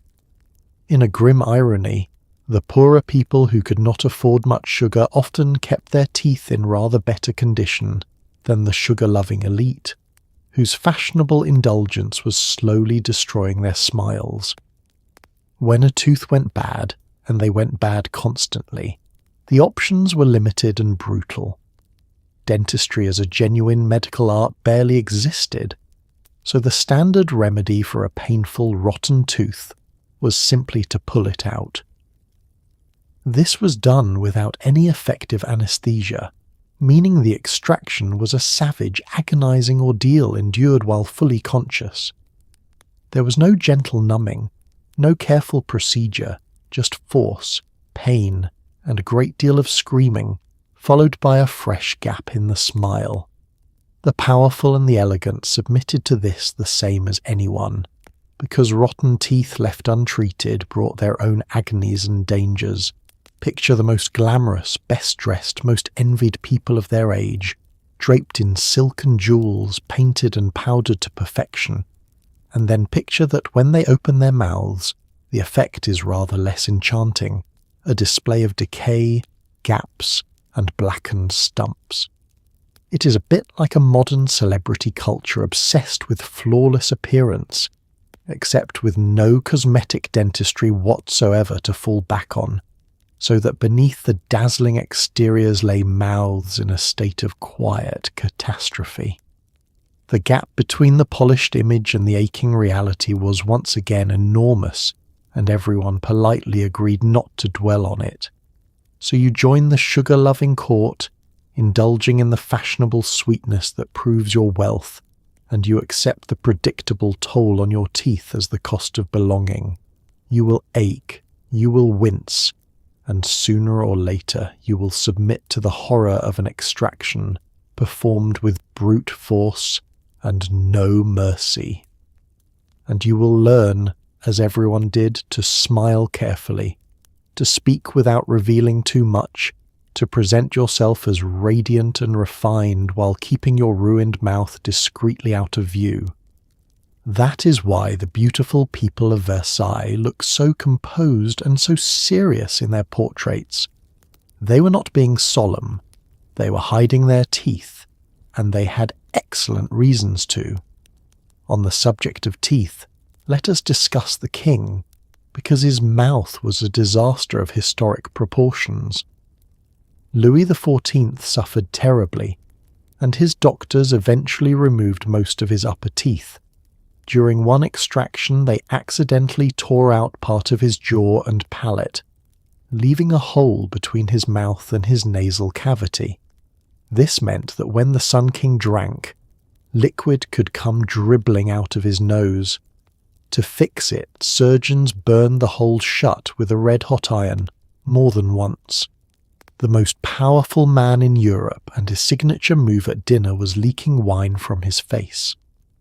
The king's dental troubles were legendary even by the grim standards of his court, and they were made worse, not better, by the attentions of his physicians.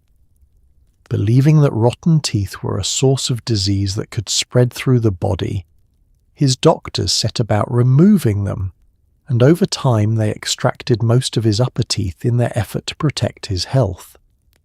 The reasoning had a certain crude logic to it, but the execution was catastrophic, because the dental care of the age was a matter of force and guesswork rather than skill and precision. The worst of it came during one of these extractions, when the removal went horribly wrong and the surgeon tore out not just the tooth, but a portion of the king's jaw and the roof of his mouth along with it. This left a hole, an open passage between his mouth and his nasal cavity, a permanent wound where there should have been solid palate. The consequences were as humiliating as they were painful. With his mouth and nose now connected, the king found that when he drank, liquid could pass upward through the hole and come dribbling out of his nose. The Sun King, the glory of France, leaked wine from his face at the table. The attempt to repair this disaster was, if anything, more horrifying than the injury.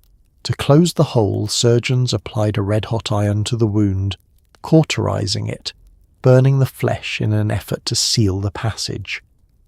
This was done without effective pain relief, and it was not a single event, because the procedure had to be repeated. Imagine enduring the deliberate application of a burning iron to the inside of your ruined mouth more than once in the name of treatment. The king bore it because the alternative was to keep leaking, and even a monarch could not escape the medicine of his time. Consider what this tells you about the era. Here was the most powerful individual in Europe, master of an empire, builder of the greatest palace in the world, commanding wealth and resources beyond imagining, and the finest medical care his kingdom could offer left him toothless, wounded, and cauterized with a hot iron. If the king endured this, if all his power could not spare him a mouth in ruins, then no one was safe. The suffering was universal, reaching from the freezing attics all the way up to the golden bedchamber, sparing not even the sun around which the whole court revolved.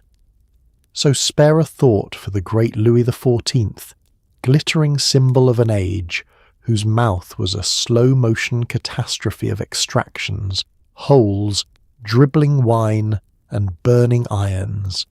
He presided over the most magnificent court in history while quietly enduring one of its most miserable medical ordeals, and he did it with the composure expected of a king. It is the perfect emblem of Versailles, really. All that power, all that splendour, all that gold, and at the centre of it a man who could not drink without it coming out of his nose. Behind every dazzling surface at Versailles was a grimmer truth, and the king himself was no exception. His mouth proved it, one leaking sip at a time. Let us meet the physicians, and then let us gently back away. Medicine at Versailles was built on the ancient idea that your body was full of humours that needed balancing, usually by removing something. Feeling unwell? Bloodletting. Feeling perfectly fine. Also possibly bloodletting as a precaution. The court adored the enema, and the king in particular received an astonishing number of them, all carefully recorded because nothing at Versailles was private, including this. You could be purged, bled and blistered for a simple headache. The treatments were often worse than the illness, and the illness was frequently just the previous treatment. The whole system rested on the ancient theory of the four humours, the belief that the body contained four fluids that had to be kept in perfect balance, and that illness arose when one of them ran to excess. The obvious remedy, therefore, was to remove the surplus, to drain, purge, or draw off whatever was thought to be overflowing. This meant that the physician's instinct, faced with almost any complaint, was to take something out of you. Blood, most commonly, but also whatever could be flushed, blistered, or expelled by any available route. Restoring balance meant emptying you a little, and the doctors did so with tremendous confidence. Bloodletting was the flagship treatment, applied for an astonishing range of conditions, and sometimes for no condition at all. If you were ill, you were bled to remove the excess. If you were well, you might still be bled as a precaution, to keep the humours in trim before trouble could arise. Blood was drained with blades or drawn out by leeches, and the practice was so trusted that it was rarely questioned, even when the patient grew visibly weaker under it. Losing blood makes a sick person frailer, not stronger, but the theory said otherwise, and the theory was king. The court's other great enthusiasm was the enema, administered with a frequency that borders on the unbelievable. The king received them in remarkable numbers, and because life at Versailles allowed for so little privacy, even these intimate treatments were noted and recorded as a matter of routine.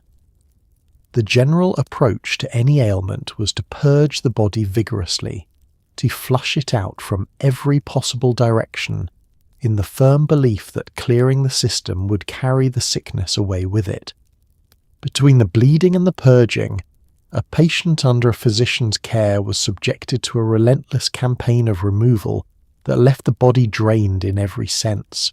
Compare it to a repair service that responds to every problem, and even to the absence of any problem, by removing parts, draining fluids, and generally taking things out, all in the sincere belief that less of you is healthier than more of you. When the patient feels worse, the answer is another round of the same. Modern medicine at least aims to add what is missing and support the body's own recovery. Versailles medicine aimed to subtract, and subtract again, until the patient either recovered despite the treatment or succumbed, at which point the illness, rather than the cure, received the blame. So you place yourself in the hands of the finest physicians in the land and brace for their help, which will likely involve losing some blood, submitting to a purge, and possibly being blistered for good measure. You will grow weaker under their care, and if you protest, they will reassure you that the balance is being restored. The treatments were frequently more dangerous than the ailments that prompted them, and a person might well be worn down more by the cure than by the disease. At Versailles, the doctors would indeed see you now, and after they were finished there would be a little less of you than before. That was the medicine of the age, applied with total conviction and a great many leeches. Let us witness the most famous surgery in the history of the court. Louis XIV developed a painful fistula in a deeply unfortunate location, and in 1686 a surgeon named Felix agreed to operate.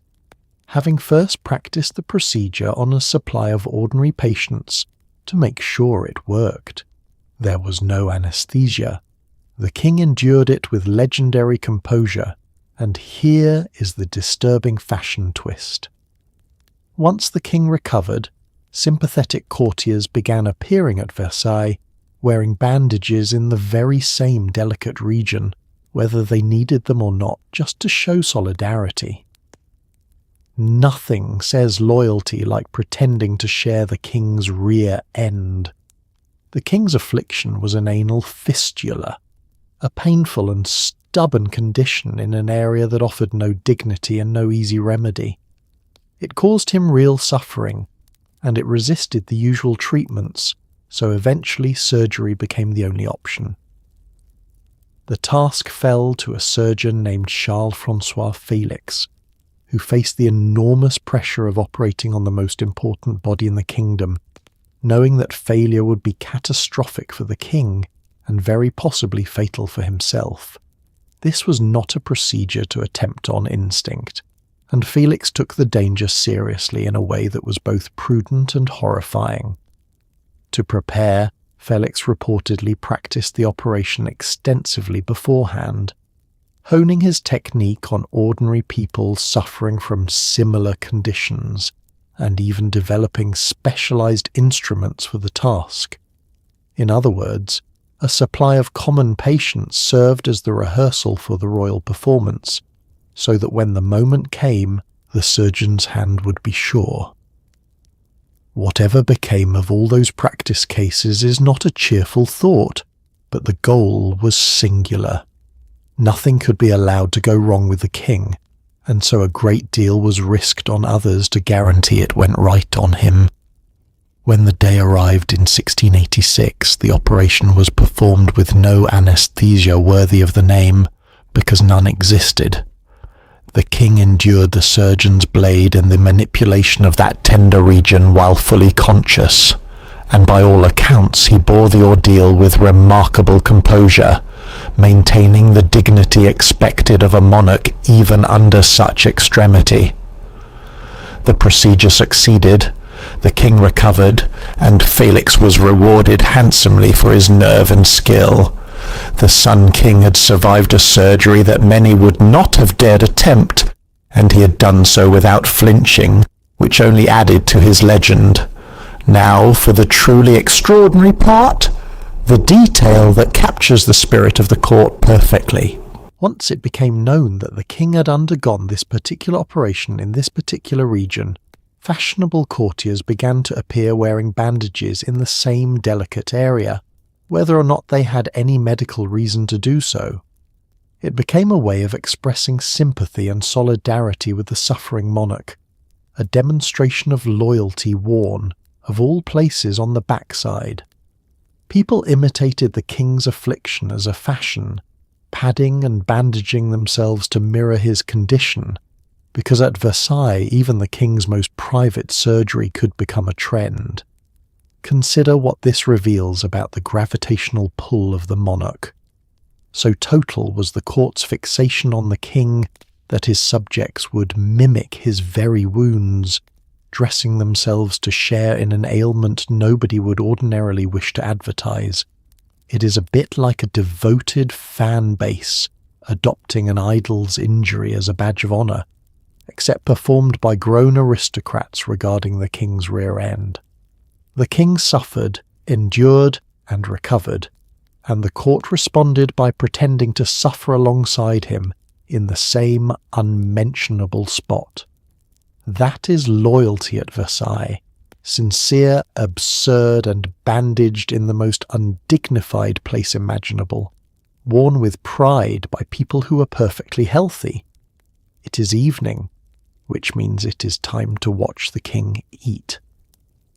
The Grand Couvert was a public meal where the royal family dined while spectators stood and respectfully observed. People travelled to Versailles specifically to watch a man eat his supper, and they considered it a highlight. There was no conversation with him, no joining in, just careful staring while dish after dish arrived and was tasted for poison before he touched it. You are hungry, you are standing, and you are politely admiring a fork. This is entertainment now. This is the best table in France. The Grand Couvert was one of the great public rituals of the court, a formal meal at which the king, and often the royal family, dined in full view of an audience of courtiers and visitors. It was ceremony rather than nourishment, a carefully staged performance of majesty in which every gesture was witnessed and every dish presented with solemn precision. The king ate, and the room watched, and that arrangement was understood by all present to be entirely normal, even a privilege for those permitted to attend.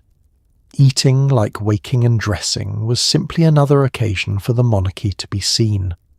The meal itself was an elaborate affair of many dishes, brought forth in sequence and handled with strict protocol.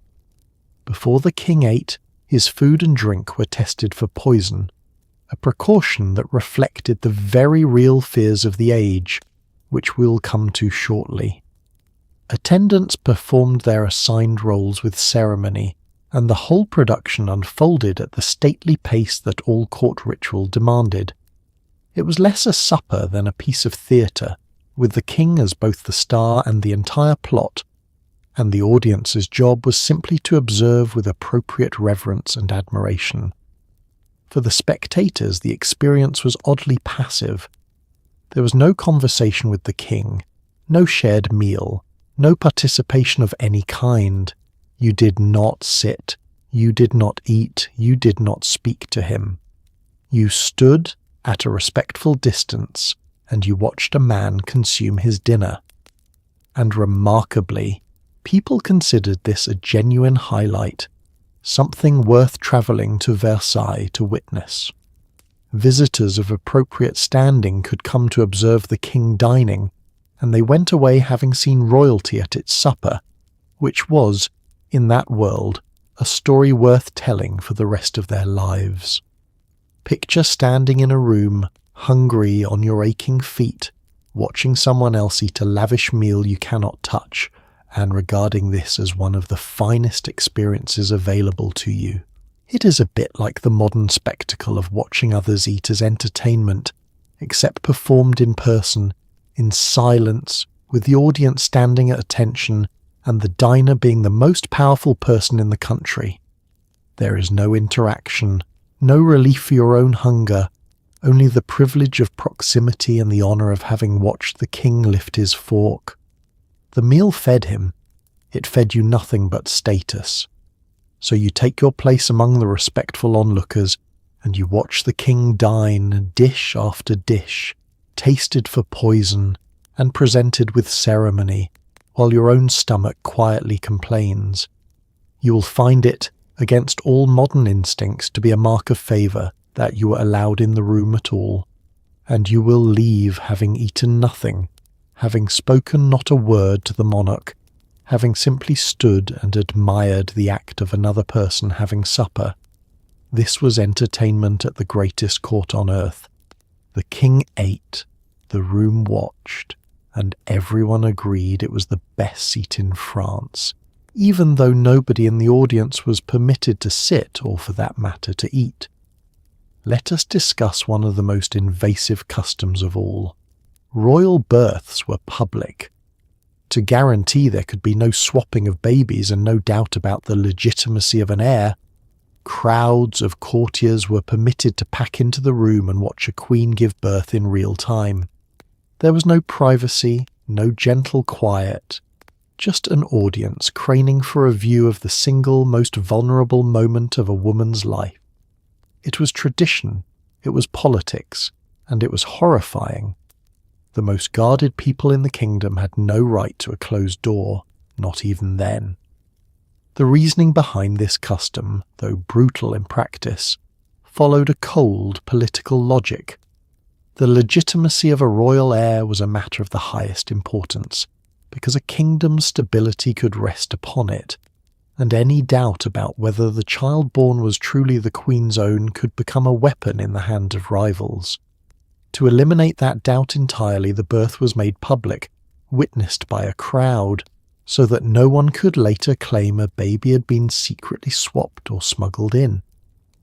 If dozens of people had seen the child emerge from the queen herself, the heir's legitimacy was beyond dispute. The privacy of the mother was simply sacrificed to that certainty. So when a royal birth approached, the chamber filled with observers, courtiers permitted and even expected to attend, crowding in to witness the event as it happened. There was no notion of the quiet, private, intimate birth that we would consider basic decency. Instead, there was a room full of onlookers, craning and jostling for a clear view of the most physically vulnerable and exposed moment imaginable. The queen laboured and delivered before an audience, her agony and her exposure on full public display, all in the name of political certainty and long-standing tradition. The custom reached its most notorious extreme in the crowds that could gather for the most important births, where the press of spectators eager to witness the arrival of an heir could become genuinely dangerous, with the rooms so packed and airless that it threatened the well-being of mother and child alike. Whatever the exact scene, the principle held. This most private of human experiences was turned into a public spectacle, and the woman at its centre had no right to shut the door, no matter how she might have longed to.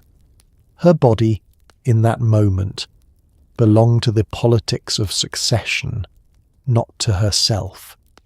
Consider the cruel paradox at the heart of it. The royal family enjoyed every conceivable privilege, wealth, luxury and power beyond the dreams of ordinary people, and yet in the moments that mattered most, they enjoyed less privacy than the poorest peasant in a one-room hut. A common woman, whatever her hardships, could at least labour among her own household. A queen laboured before a crowd of near strangers. The higher you rose in this world, the more your life became a performance, until even birth, even that was staged for an audience. Privilege and exposure went hand in hand, and at the summit there was no door to close. So imagine the Queen, surrounded not by comfort and quiet, but by a throng of watching faces, enduring the most vulnerable ordeal of her life as a public event, because the certainty of the succession demanded it. She had no say in the matter, no right to send them away, no refuge from their eyes. It was tradition, it was politics, and it was, by any humane measure, appalling. At Versailles, nothing belonged to you alone, not your waking, not your dressing, not your dining, and not even the birth of your own child. The most guarded people in the kingdom were also the most exposed, and the closed door was a luxury that royalty of all people could not have. Let us sit down at the card tables where entire lives were quietly destroyed between rounds of polite conversation. Gambling was not a vice at Versailles, it was practically a duty. The court played for staggering sums night after night, and losing gracefully was considered far more noble than not playing at all. Great families bled themselves dry at these tables, wagering estates and inheritances on the turn of a card while smiling through the pain. You came to Versailles to rise in the world. You may leave it owing more money than your entire province is worth, but at least you lost with excellent posture. Gambling was woven into the very fabric of court life, encouraged rather than frowned upon, and practiced on a scale that would alarm any modern accountant. The card tables ran night after night, and the sums wagered were enormous, far beyond what most fortunes could comfortably sustain. To play was to participate in the social life of the court, and to play deep, to risk grandly, was a mark of the aristocratic spirit. This was not a shameful habit hidden away. It was a central, expected, almost obligatory part of belonging, and the king's court positively hummed with the shuffle of cards and the rattle of dice. What made it so dangerous was the way honour became tangled up with the losing. To wager freely and to lose without complaint was considered noble, a demonstration of your breeding and your indifference to mere money. To refuse to play, or to play cautiously, or to show distress at your losses, was far more shameful than losing itself. And so the pressure ran entirely in the wrong direction. The very code that governed aristocratic behaviour pushed courtiers to bet more than they could afford, and to smile while doing it, because appearing composed as your fortune evaporated was the truly admirable thing. The rules of honour and the mechanics of ruin worked hand in hand. The consequences were as severe as you would expect. Great and ancient families poured their wealth onto the tables and watched it disappear, wagering estates, inheritances, and the security of generations on the turn of a card. Fortunes that had taken lifetimes to build could be badly damaged in a matter of evenings, and the debts piled up alongside the debts already incurred simply from living at Versailles. Many a noble house was quietly hollowed out by the card tables, its grandeur maintained on the surface while its finances crumbled beneath, all in the name of playing the game that court society demanded. Compare it to a workplace culture that pressures everyone into ruinously expensive habits just to fit in, where opting out marks you as an outsider, and going along with it slowly bankrupts you, and where the person who loses the most while appearing the least concerned is somehow the most admired of all. Versailles ran exactly this trap at the gaming tables, dressing financial self-destruction in the language of nobility and grace. The tables did not care about your bloodline or your ambitions. They took from the great and the small alike, and the greatest players often had the most to lose. So you take your seat at the tables, because refusing is unthinkable, and belonging requires it, and you wager sums that make your stomach turn while keeping your face perfectly serene. You will win sometimes and lose more, and you will lose with the flawless composure that court honour demands, smiling as your fortune slips away card by card. You came to Versailles to climb, to gather wealth and favour and standing, and you may well leave it owing a sum that would stagger your entire province, drained not by war or disaster, but by the polite, relentless, admired ritual of the card table. But you lost gracefully, with excellent posture, and at Versailles that was worth more than the money, or so everyone insisted, right up until the debts came due. Let us talk about how you actually got here, because your position probably came with a price tag. Court offices, titles and privileges were openly bought and sold, a system that turned proximity to the king into a marketplace. You could purchase a role that did almost nothing except let you stand somewhere important. Families spent fortunes and sank into ruinous debt securing these positions, all for the honour of a job that might amount to handing over a napkin. You did not earn your place at Versailles so much as you paid a terrifying amount of money for the right to be uncomfortable near royalty.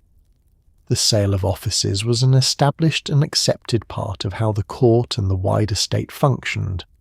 A vast array of positions, from the genuinely powerful to the almost entirely ceremonial, could be purchased outright, and this created a bustling marketplace in status.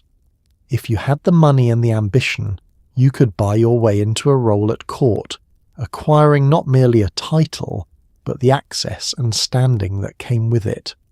The crown benefited from the income, and the buyers benefited from the prestige, so the system perpetuated itself, turning the machinery of government and household alike into a great trade imposition.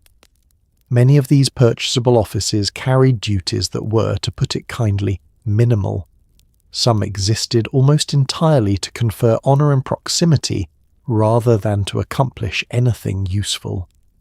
A person might pay dearly for a role whose actual function amounted to some tiny symbolic task performed in the king's vicinity, a role valued not for what it did but for what it signified, namely that its holder was important enough to hold it. The work was often beside the point. The point was the standing, the access, the visible proof that you belonged among those close to the throne, and people paid enormous sums for exactly that. The prices could be staggering, and the pursuit of these positions drove families deep into debt. Securing a coveted office might require a fortune, and having spent that fortune, a noble house then had to sustain the ruinous cost of actually living at court on top of it. The result was that the very effort to establish and display one's status could undermine the wealth that status was supposed to reflect. People beggared themselves to buy their way in, and then beggared themselves further to stay, all for roles that might, in practical terms, amount to little more than a ceremonial gesture performed near the king. Compare it to paying an outrageous sum for a fancy title and a place in an exclusive institution, one that comes with almost no real responsibilities, but grants you access to important rooms and important people, and going into serious debt to acquire and maintain it, purely for the prestige. Versailles built an entire economy on this impulse, monetizing the human hunger for status with remarkable efficiency. Your position was not a reward for merit or service in most cases. It was a purchase, an expensive one, and its chief return was the privilege of being present, however uncomfortably, in the orbit of royalty. So you buy your way into your place at court, spending a fortune you can scarcely spare for a role that may consist of little more than handing over a napkin at the correct moment, and you count yourself fortunate to have secured it. You will sink into debt to acquire the position, and deeper into debt to keep it, all for the honour of standing somewhere important and being seen to belong. You did not earn your spot at Versailles through great deeds. You paid a terrifying sum for the right to be cold, cramped, and uncomfortable in the presence of greatness, and in this strange world that was considered a magnificent bargain. Everything was for sale at Versailles, including your place in it, and you gladly paid the price. Let us address the wild life, because Versailles was crawling, sometimes literally. Nobles adored their dogs and brought them everywhere, including indoors, where the animals did exactly what unhouse-trained animals do on priceless floors. Add to that the rats scurrying through the walls, the fleas leaping between wigs, and the lice settling in for the long haul, and you have a palace that was less a residence and more a very fancy habitat. You share your gilded rooms with a whole society of creatures, none of whom respect the dress code and all of whom were here before you. The nobility of the court adored their pets, especially their small dogs, and they carried them everywhere, treating them as beloved companions and fashionable accessories alike. These animals accompanied their owners through the palace, into the grand rooms among the finery, and they behaved as animals do without the slightest regard for the priceless surroundings. The consequences on those beautiful floors and furnishings were as predictable as they were unpleasant, adding yet another layer to the general filth we have discussed, and the servants' endless, hopeless cleaning had one more source of mess to contend with. The dogs were cherished, and the dogs contributed generously to the squalor. Beyond the pampered pets ran a whole population of uninvited creatures. Rats moved through the walls and passages of the enormous building, thriving in its scale and its abundance of scraps and waste. Where there is that much food, filth, and shelter, there are always rats, and Versailles offered all three in generous supply. They scurried unseen and sometimes seen, an ever-present feature of life in the palace, as much a part of the place as the courtiers themselves, and about as easy to be rid of, which is to say not at all. Then there were the smaller tenants, the fleas and the lice, which we have already met living in the great wigs and settling onto unwashed skin. In a palace packed with thousands of rarely bathed people, largely unlaundered bodies, animals wandering freely, and warm wigs perfect for nesting, these tiny creatures flourished. They leapt and crawled between hosts with ease, spreading through the population as a permanent universal affliction. Everyone had them, from the lowest servant to the loftiest noble, and scratching was a discreet but constant companion to court life, a quiet, itchy undercurrent beneath all the gilded splendour.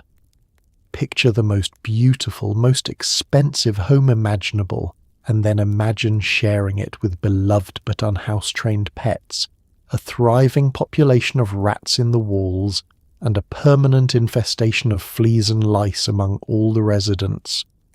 That is not a residence in any comfortable sense.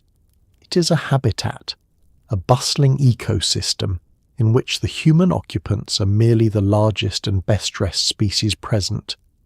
The grandeur of the architecture did nothing to keep the creatures out. If anything, the crowds, the filth and the food drew them in and kept them thriving, so that the palace teemed with life of every unwelcome kind. So you settle into your gilded rooms and make your peace with your many housemates, the cherished lapdogs leaving their marks on the marble, the rats rustling behind the walls, the fleas and lice going quietly about their business in your wig and your bedding. You will scratch like everyone else, step carefully like everyone else, and accept that you share this magnificent place with a whole society of creatures who feel every bit as entitled to it as you do. Versailles was the grandest building in the world, and it was also crawling in the most literal sense. You did not have the palace to yourself. You never would. The creatures were here first, and they were not leaving, dress code or no dress code. Let us examine the general everyday filth, the kind so ordinary that nobody even flinched. Spitting on the floor was common, even indoors, even in glorious rooms. Refuse and scraps piled up in corners faster than servants could clear them. Grease and soot from thousands of candles coated the walls. For all its blinding gold and endless mirrors, Versailles was sticky, grimy, and permanently in need of a scrub it would never fully receive. You are living inside a treasure chest that nobody has cleaned properly, and you are expected to look absolutely radiant while doing it. Much of the filth at Versailles was not the dramatic, scandalous kind, but simply the ordinary grime of daily life among thousands of people, so routine that it drew no comment at all. Spitting on the floor, for instance, was a common habit, done indoors and in fine rooms without a second thought, because standards of public behaviour were simply different, and the practice raised no eyebrows. What would horrify a modern person was, to the courtier, unremarkable, just one of the countless small ways that a crowd of people quietly fouled the spaces they moved through every day. Refuse and scraps accumulated as well, faster than anyone could keep up with. With so many people eating, living, and passing through the palace, waste of every kind gathered in corners and along the edges of rooms, and the servants tasked with clearing it were perpetually behind.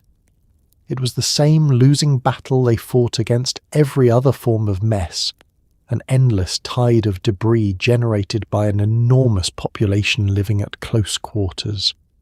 However diligently the staff worked, the sheer volume of everyday rubbish outpaced them, and the corners of even the grandest rooms tended toward the grubby. Then there was the residue of light itself.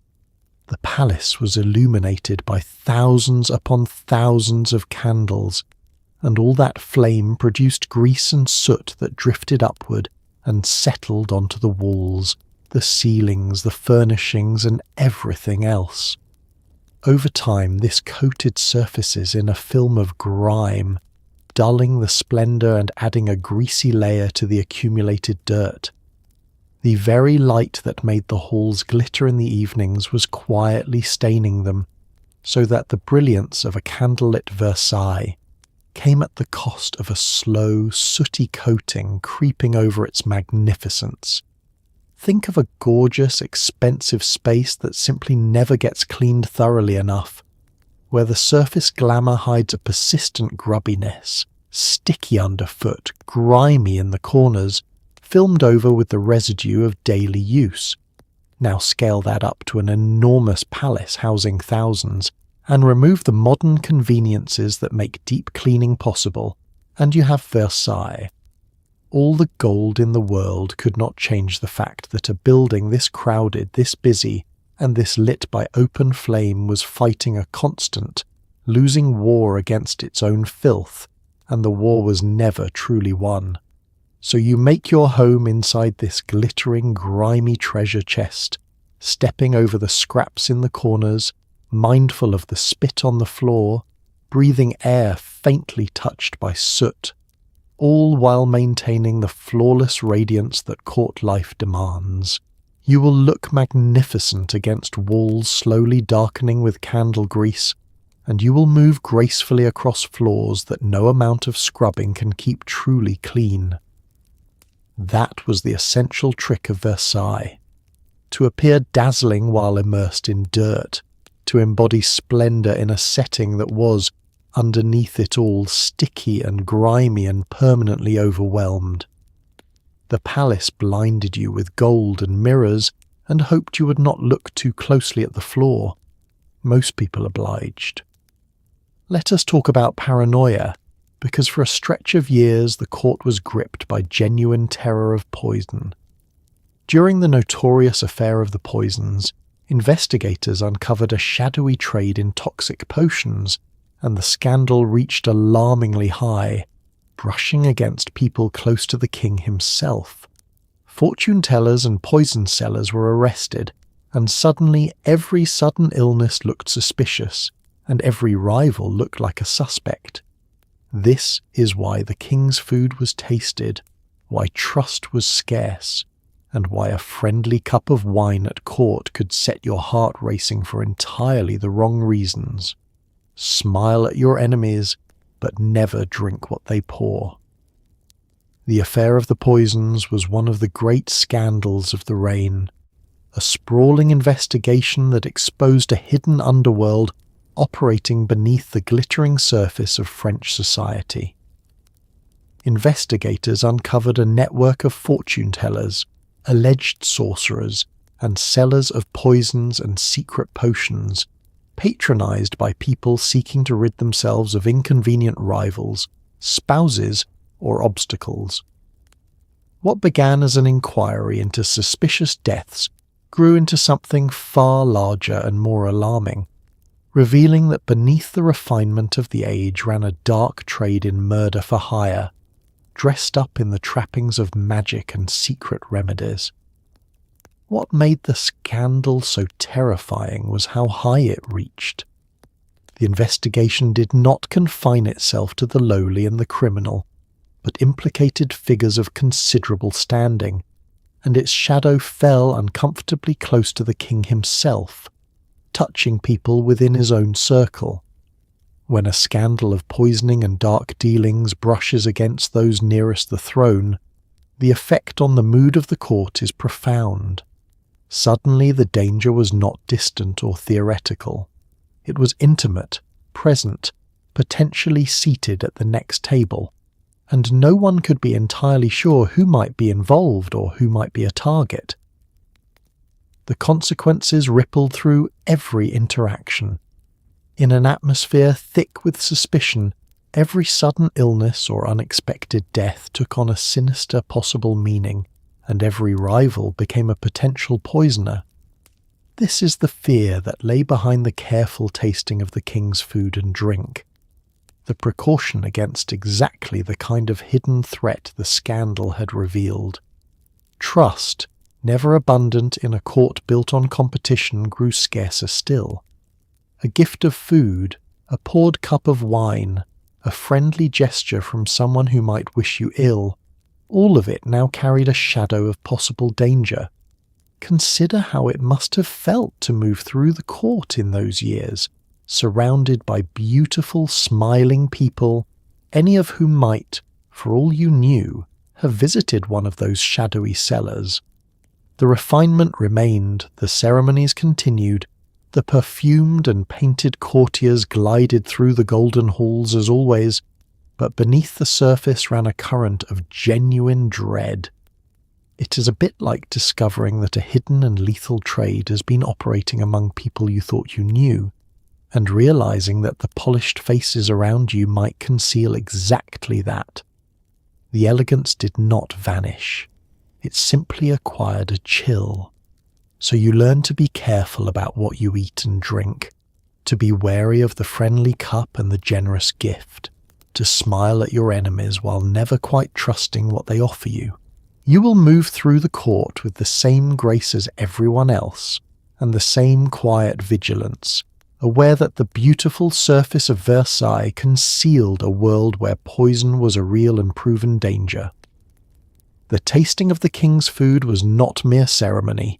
It was a genuine precaution in a place where sudden death could be arranged, and where the perfumed, painted, gorgeously dressed people all around you might be exactly as dangerous as they were charming. At Versailles, you kept your friends close and your wine cup closer, and you never ever drank what an enemy poured. And so we come to the end, which at Versailles was, of course, another ceremony. When the king lay dying, courtiers gathered to observe because even death here was a public and carefully staged affair. Nothing at Versailles happened alone, not waking, not dressing, not eating, not birth, and certainly not the final exit. You spent your whole life performing for an audience in the most beautiful, most exhausting, most disgusting palace ever built, and at the very end the audience was still there, watching, waiting, and quietly wondering who would inherit your tiny freezing room. Death at court, like everything else, was a public matter, and the death of a king most of all. When the monarch's final illness came, the ritual and ceremony that had governed every moment of his life did not release him even then. Courtiers gathered to be present, to witness the passing, because the death of a king was an event of immense significance, and one that tradition demanded be observed. There was no quiet, private slipping away. The end came as the whole life had been lived, before an audience surrounded by the watching faces of the court, every stage of the decline noted and attended. This was the fitting and inevitable conclusion to the logic of Versailles, where privacy had never existed and where the individual had always belonged to the spectacle. The waking had been public, the dressing had been public, the dining had been public, and birth itself had been public. It followed, with a certain grim consistency, that death would be public too. From the first ceremony of the morning to the final one of a life, the person at the centre was always performing, always observed, always the focus of a watching crowd. There was no moment from beginning to end that truly belonged to them alone, and around the deathbed, as around everything at court, swirled the ceaseless calculation of advantage. Even as one figure passed, the survivors were already looking ahead, weighing what the death would mean for the balance of power, the distribution of offices, the shifting of favour, and the redistribution of everything the departed had held.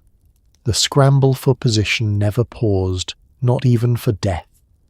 A great figure's final moments were, for those gathered, also the opening moments of the contest over what they left behind, and the same restless ambition that had animated every card game and every purchased office carried on right past the deathbed. So consider the whole arc of a life at Versailles, from the crowded lever at dawn to the crowded deathbed at the last, an entire existence spent performing for an audience that never left. You woke before witnesses, dressed before witnesses, ate before witnesses, and would die before witnesses, your every act absorbed into the endless theatre of the court. The most beautiful palace ever built demanded, as the price of admission, the surrender of every private moment, and its residents paid that price from their first day to their final breath, never once truly alone. So tonight, as you drift off in your own quiet room, behind your own closed door, in a bed that is soft and warm and entirely your own, spare a thought for the glittering, exhausted souls of Versailles.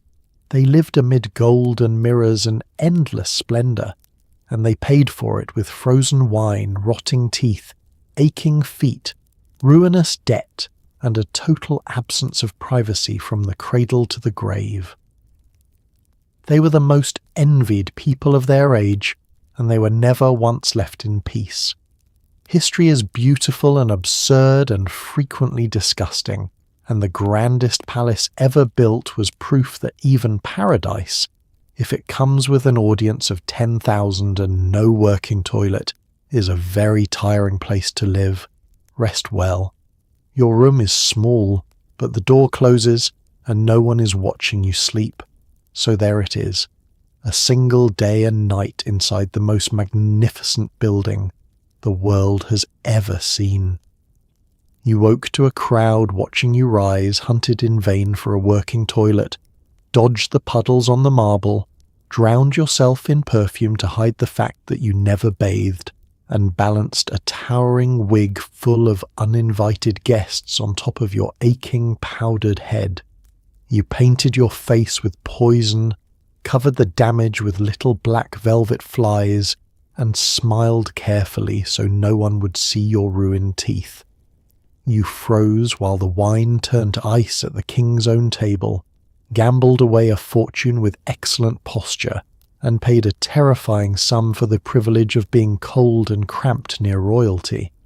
And through all of it, you were never once alone. It is easy to laugh at them, and we have gently all night long. But there is something quietly astonishing about people who could endure all that filth, all that discomfort, all that endless performance, and still call it the greatest place on earth. They chased beauty even when it hurt them. They found meaning in a single glance from a king, honour in a backless little stool, tenderness even in a crowded, freezing, glittering cage. They were vain and absurd and frequently miserable, and they were also stubborn, hopeful, and gloriously, ridiculously human. So tonight, as you settle into your own soft bed, in your own warm room, behind a door that actually closes, breathe in air that smells of nothing at all and be grateful. Grateful for hot water, for quiet, for privacy, for the simple mercy of no one watching you sleep. History was gilded and gross in equal measure, and somehow people carried on, one perfumed, powdered, uncomfortable day at a time. Rest well. The palace can watch someone else tonight. Sleep now.